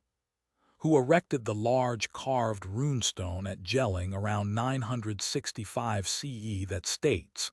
in its inscription, that Harald had made the Danes Christian. The Jelling stone, with its image of Christ in a style that mingles Norse artistic conventions with Christian iconography, is a beautiful and complex object, a physical embodiment of the meeting and merging of two worlds. Norway's conversion was associated primarily with two kings, both named Olaf Tryggvason, who ruled briefly at the end of the 10th century and pursued Christianization with considerable vigor and not inconsiderable violence, and Olaf Haraldsson, who ruled in the early 11th century, was killed in battle in 1030, and was subsequently declared a saint, becoming Saint Olaf, the patron saint of Norway. His cult providing the new Christian Norway with a sanctified national hero, whose story could be told in both Norse and Christian terms simultaneously. Sweden was the last of the Scandinavian kingdoms to formally adopt Christianity, the process extending well into the 12th century in some areas, with the old religious center at Uppsala, where a great temple reportedly stood, hung with golden chains and containing images of the Norse gods, remaining a focus of the old religion until late in the conversion process. The conversion to Christianity was not simply a change of religious practice. It was a transformation of the entire framework through which the Norse world understood itself and its place in the larger world. Christianity brought with it writing, the Latin alphabet, the scriptural culture of books and records and correspondence, the administrative and documentary apparatus of the Church, in ways that profoundly changed how Norse societies organized themselves and how they related to the wider world of European civilization. The Church brought with it also a network of institutions, monasteries, bishoprics, parish churches, that gradually replaced or transformed the existing structures of Norse religious life, the sacred groves and the seasonal blots, and the local cults of the Landvitir giving way to stone churches, and the liturgical calendar and the intercession of saints. Iceland accepted Christianity in the year 1000 CE through a decision made at the Althing that has a particular quality of Norse practicality about it. The situation at the assembly that year was one of considerable tension. The Christian and pagan factions of the Icelandic community had reached a point of potential conflict, with the possibility of the community fracturing into two separate legal systems, one Christian and one pagan. The law speaker at that assembly was a man named Thorgeir El Josvitningagodi, Thorgeir of the El Jossawater clan, who was himself a pagan, but who understood the threat that division posed to the cohesion of the Icelandic community. He retired to his booth at the assembly site and lay under his cloak for a day and a night, and when he emerged, he declared that Iceland would accept Christianity as its official religion, while permitting certain pagan practices, the exposure of unwanted infants, the eating of horse meat, private sacrifice, to continue for those who wish to maintain them. This compromise, characteristically Norse in its pragmatism and its concern for community cohesion over doctrinal purity, allowed the transition to proceed without civil conflict. The political landscape of Scandinavia was also changing in ways that worked against the continuation of the Viking Age as a distinctive phenomenon. The process of political consolidation, the gradual gathering of power into the hands of fewer and more powerful kings, had been underway since the 9th century, when the Norwegian King Harald Fairhair began the long process of bringing the independent chieftains of Norway under a single royal authority. This process was slow and contested and repeatedly reversed, but its general direction over the course of the Viking Age was toward larger and more stable political units, toward kingdoms with increasingly sophisticated administrative apparatus, toward a model of royal power that looked more like the rest of Christian Europe and less like the fragmented, chieftain-based world of early Scandinavia. This political consolidation had direct consequences for the patterns of Norse expansion and migration. The Great Age of raiding and settlement had been partly a product of the fragmented political landscape of early Scandinavia, of the abundance of independent chieftains with the resources to outfit ships and lead expeditions, of the men who preferred the risks and rewards of overseas adventure to submission to the growing power of kings at home. As the kings grew stronger and the opportunities for independent action diminished, the incentive structure that had driven so much of the Viking Age expansion changed. The sons and grandsons of men who might have led raiding expeditions instead became administrators and churchmen and farmers, their ambitions channeled into the structures of the emerging Christian kingdoms rather than outward across the sea. The Norse settlements in the British Isles were being absorbed into their surrounding cultures with a thoroughness that is one of the more remarkable demographic processes of the medieval world. In England, the Danelaw that had been established in the 9th century was gradually reintegrated into an English political framework over the course of the 10th century, the process culminating in the final unification of England under the West Saxon kings in the 950s and 960s. The Norse settlers of the Danelaw did not vanish. Of course, they remained, and their descendants remained, and their place names remained, and many of their legal customs remained, absorbed into the English common law tradition in ways that are still visible to legal historians. But they ceased to be a distinct cultural community and became, slowly and without any particular moment of transition, simply English, their Norse heritage a distant and gradually fading ancestry rather than a living cultural identity. In Ireland, the Norse towns, Dublin and Waterford and Limerick and Wexford and Cork, continued to function as centers of trade and urban life long after the political power of the Norse communities had been broken at the Battle of Clontarf in 1014, where the Irish High King Brian Boru defeated a coalition of Norse and Irish forces in a battle that has been given an enormous symbolic weight in Irish national memory. though its actual consequences were less decisive than its legend suggests.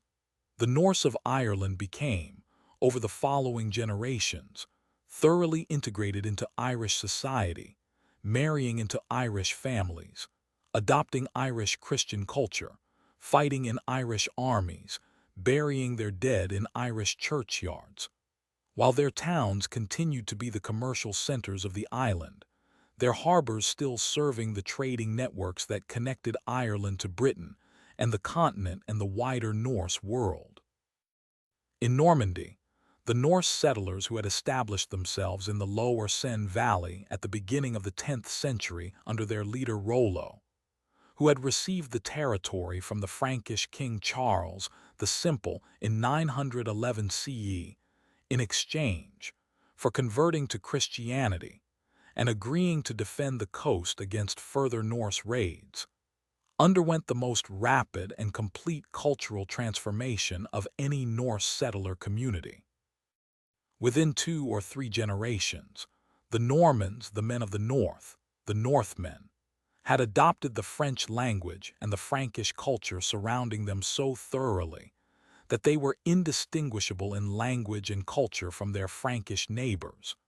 retaining from their Norse heritage primarily a certain political organization and a maritime tradition that would serve them well in their subsequent extraordinary expansion into England, southern Italy, and Sicily. The Norse language disappeared in Normandy within living memory of the settlement, replaced by the local Romance dialect that would eventually become Norman French. The Greenland colony, that most distant and most precarious of all the Norse settlements, had a longer and sadder ending. The Norse Greenlanders maintained their farms and their churches, and their connections with the wider Norse world for 4 centuries after the initial settlement, through the warming centuries of the medieval warm period, when conditions were relatively favorable, and through the beginning of the cooling that would eventually bring the Little Ice Age. But the conditions that had made Norse settlement in Greenland possible were gradually deteriorating across the 14th and 15th centuries. The climate was becoming colder and less predictable. The sea ice was advancing. The growing season was shortening, and the pasture that the farms depended on was becoming less productive. At the same time, the commercial networks that had sustained the colony were changing in ways that undermined the economic logic of the Greenland settlement. Elephant ivory from Africa was increasingly available in European markets, reducing the demand for the walrus ivory that had been Greenland's primary export,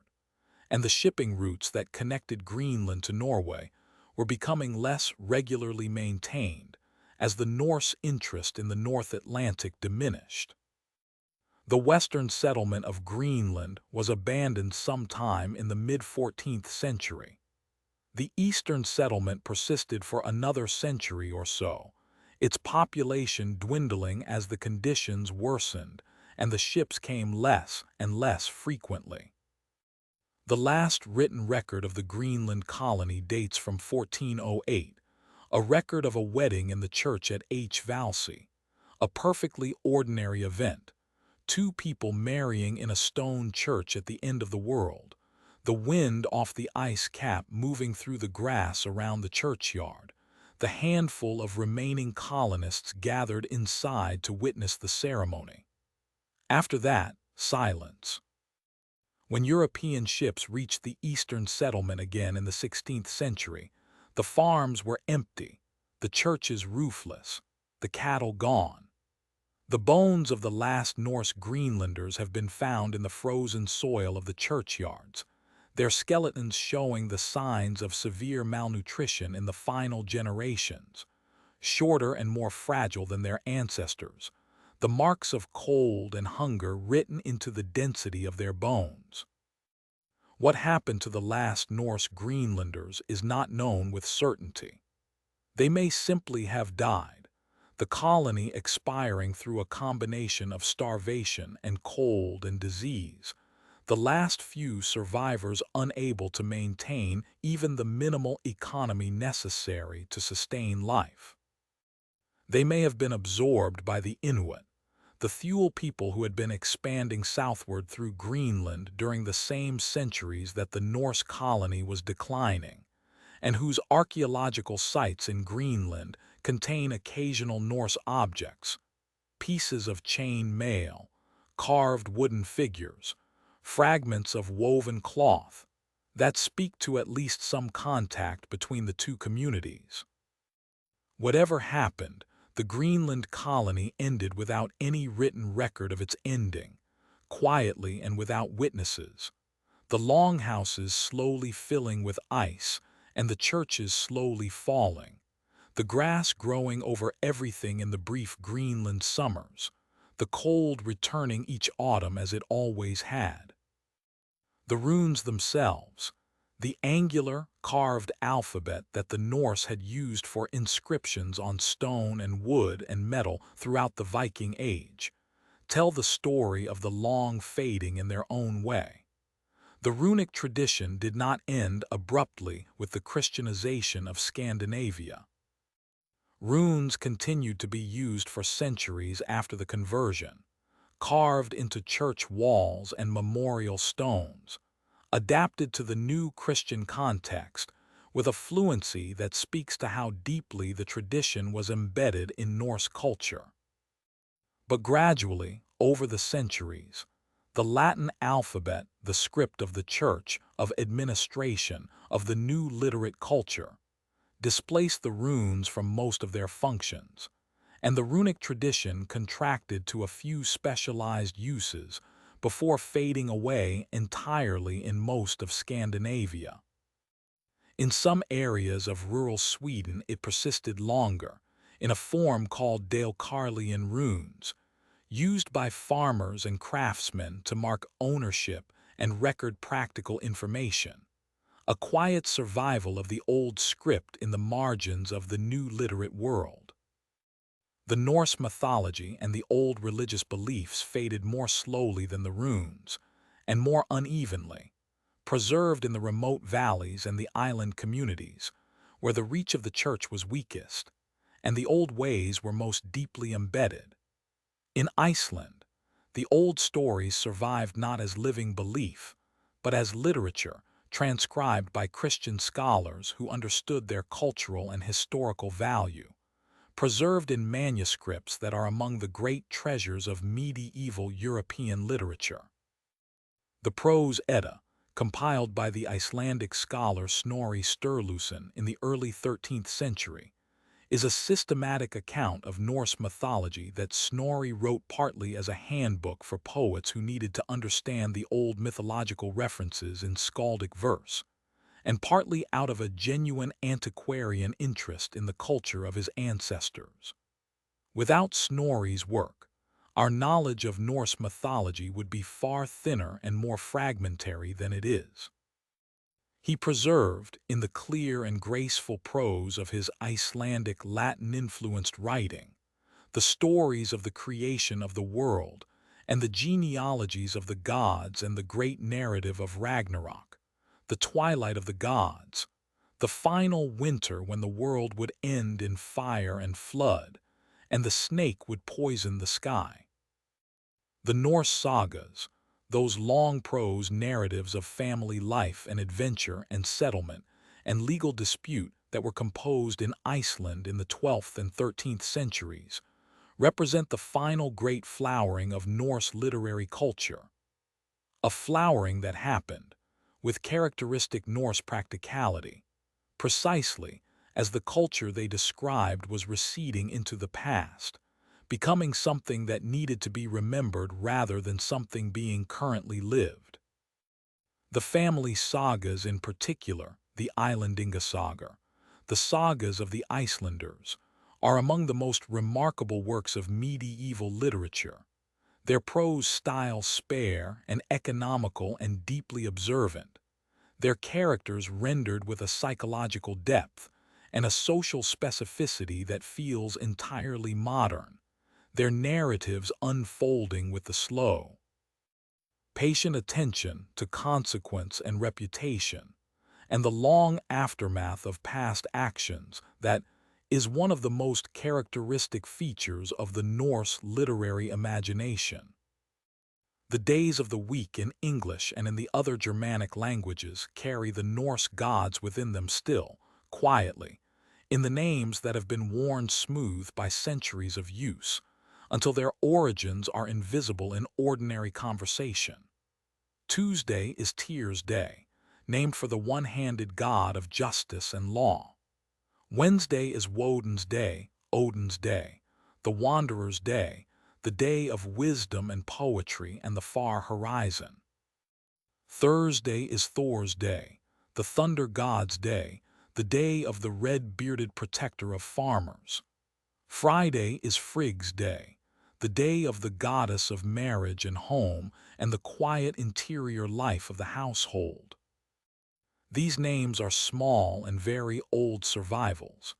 embedded so deeply in the structure of everyday language that they persist without anyone's intention or awareness. The names of gods who have not been worshipped for 1,000 years, still marking the passage of the week in the mouths of people who have no idea they are there. The Viking Age, then, did not so much end as distribute itself, spreading its elements into the wider world of European history and culture and language and genetics, becoming part of the substrate of many different societies rather than remaining a distinct and separate thing. The descendants of Norse settlers are everywhere in the British Isles, and in Normandy, and in Iceland, and in the North Atlantic Islands. Their ancestry mixed so thoroughly with that of the surrounding populations that it is now detectable only in the genetic record, where the Norse contribution shows up as a distinctive pattern of genetic markers in populations from the north of England and the Scottish Islands and the coastal regions of Ireland. The words that the Norse left in the English language and in the languages of the other places they touched are still in daily use, their Norse origins forgotten but their presence constant. The place names persist on the landscape, the quiet record of where Norse farmers once settled and what they saw when they looked at the land around them. The longships rotted long ago, their timbers returning to the earth from which they came, or they were pulled up on beaches and used for firewood or for the construction of houses, their wood too valuable to waste on sentiment. The great burial mounds were opened by the curious centuries later, and the ships and the grave goods were lifted out into a light very different from the one that had watched them being placed there, and they were carried to museums where they sit now in careful cases, preserved, studied, explained. The Gokstad ship and the Oseberg ship stand in their Oslo museum in a quiet that is appropriate to them, their wood dark and ancient, their lines still beautiful, still suggesting the water for which they were made, still carrying within their curved planks something of the cold sea and the gray sky, and the long, slow passage of a vessel moving across the open water toward a distant shore. And outside the museum, the world goes on as it always has, the seasons turning,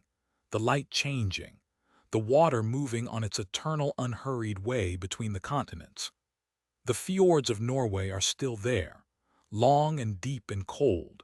their surfaces shifting between silver and gray and the deep blue-green of glacier melt depending on the light and the weather,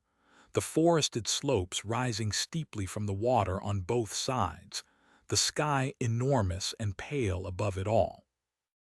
If you sit by the water on a quiet evening, when the light has gone golden and the reflections of the trees lie still on the surface, and the air smells of pine and cold water and the particular clean freshness of the far north, you can feel, without very much effort, the long weight of time pressing gently down. All those centuries of human life lived in this landscape. All those generations of people who woke to this light and worked through these seasons and sat by fires very much like the ones that still burn here on cold evenings, and told their children the old stories in the old words. The Vikings were not so different from us. In the end, beneath all the surface differences of language and belief in technology, and the particular forms that their violence and their art and their ambition took, they wanted what people have always wanted: land and food and safety, and the company of people they loved, the warmth of the fire against the cold, the satisfaction of work done well, the pleasure of a good story told slowly on a long winter evening. They were afraid of the dark and the cold and the sea, and they went out into all three anyway, because the alternative was to stay still, and staying still was not always possible or desirable. They built beautiful things and they destroyed beautiful things, and they left their marks on the world in ways that have endured far longer than they could have imagined or intended. Now they are part of the long past, part of that enormous stillness that lies behind the present moment, that gives it depth and weight and context. The fires they lit have all gone cold. The ships they built have all dissolved. The words they spoke have mostly faded into the silence that takes everything eventually. But some things remain in the language, in the landscape, in the genetic memory of populations spread across the northern world, in the old stories preserved in manuscripts on library shelves in Reykjavik and Copenhagen and Dublin and London, in the dark, beautiful wood of the ships that lie in their museums with their lines still suggesting the sea, in the names carved into the marble of the Hagia Sophia, in the names of the days of the week spoken by millions of people every morning, without a thought for where those names came from, or how long they have been traveling to reach this moment. And somewhere always there is the water, the gray, cold, endlessly patient water, moving in the fjords and across the open ocean between the continents, indifferent to the centuries, carrying nothing and losing nothing, the same water that the longships moved through in the gray Viking Age mornings, the same water that reflects the same pale northern light, the same water that will still be moving long after everything else has changed and changed again and finally been still. The water remains.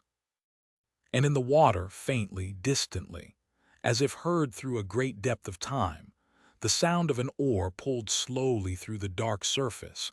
and the creak of a wooden hull, and then silence, and the water closing over the place where the boat had been, and the surface becoming smooth again, and the light falling on it from a pale and quiet sky, and the world settling back into its ancient, unhurried stillness.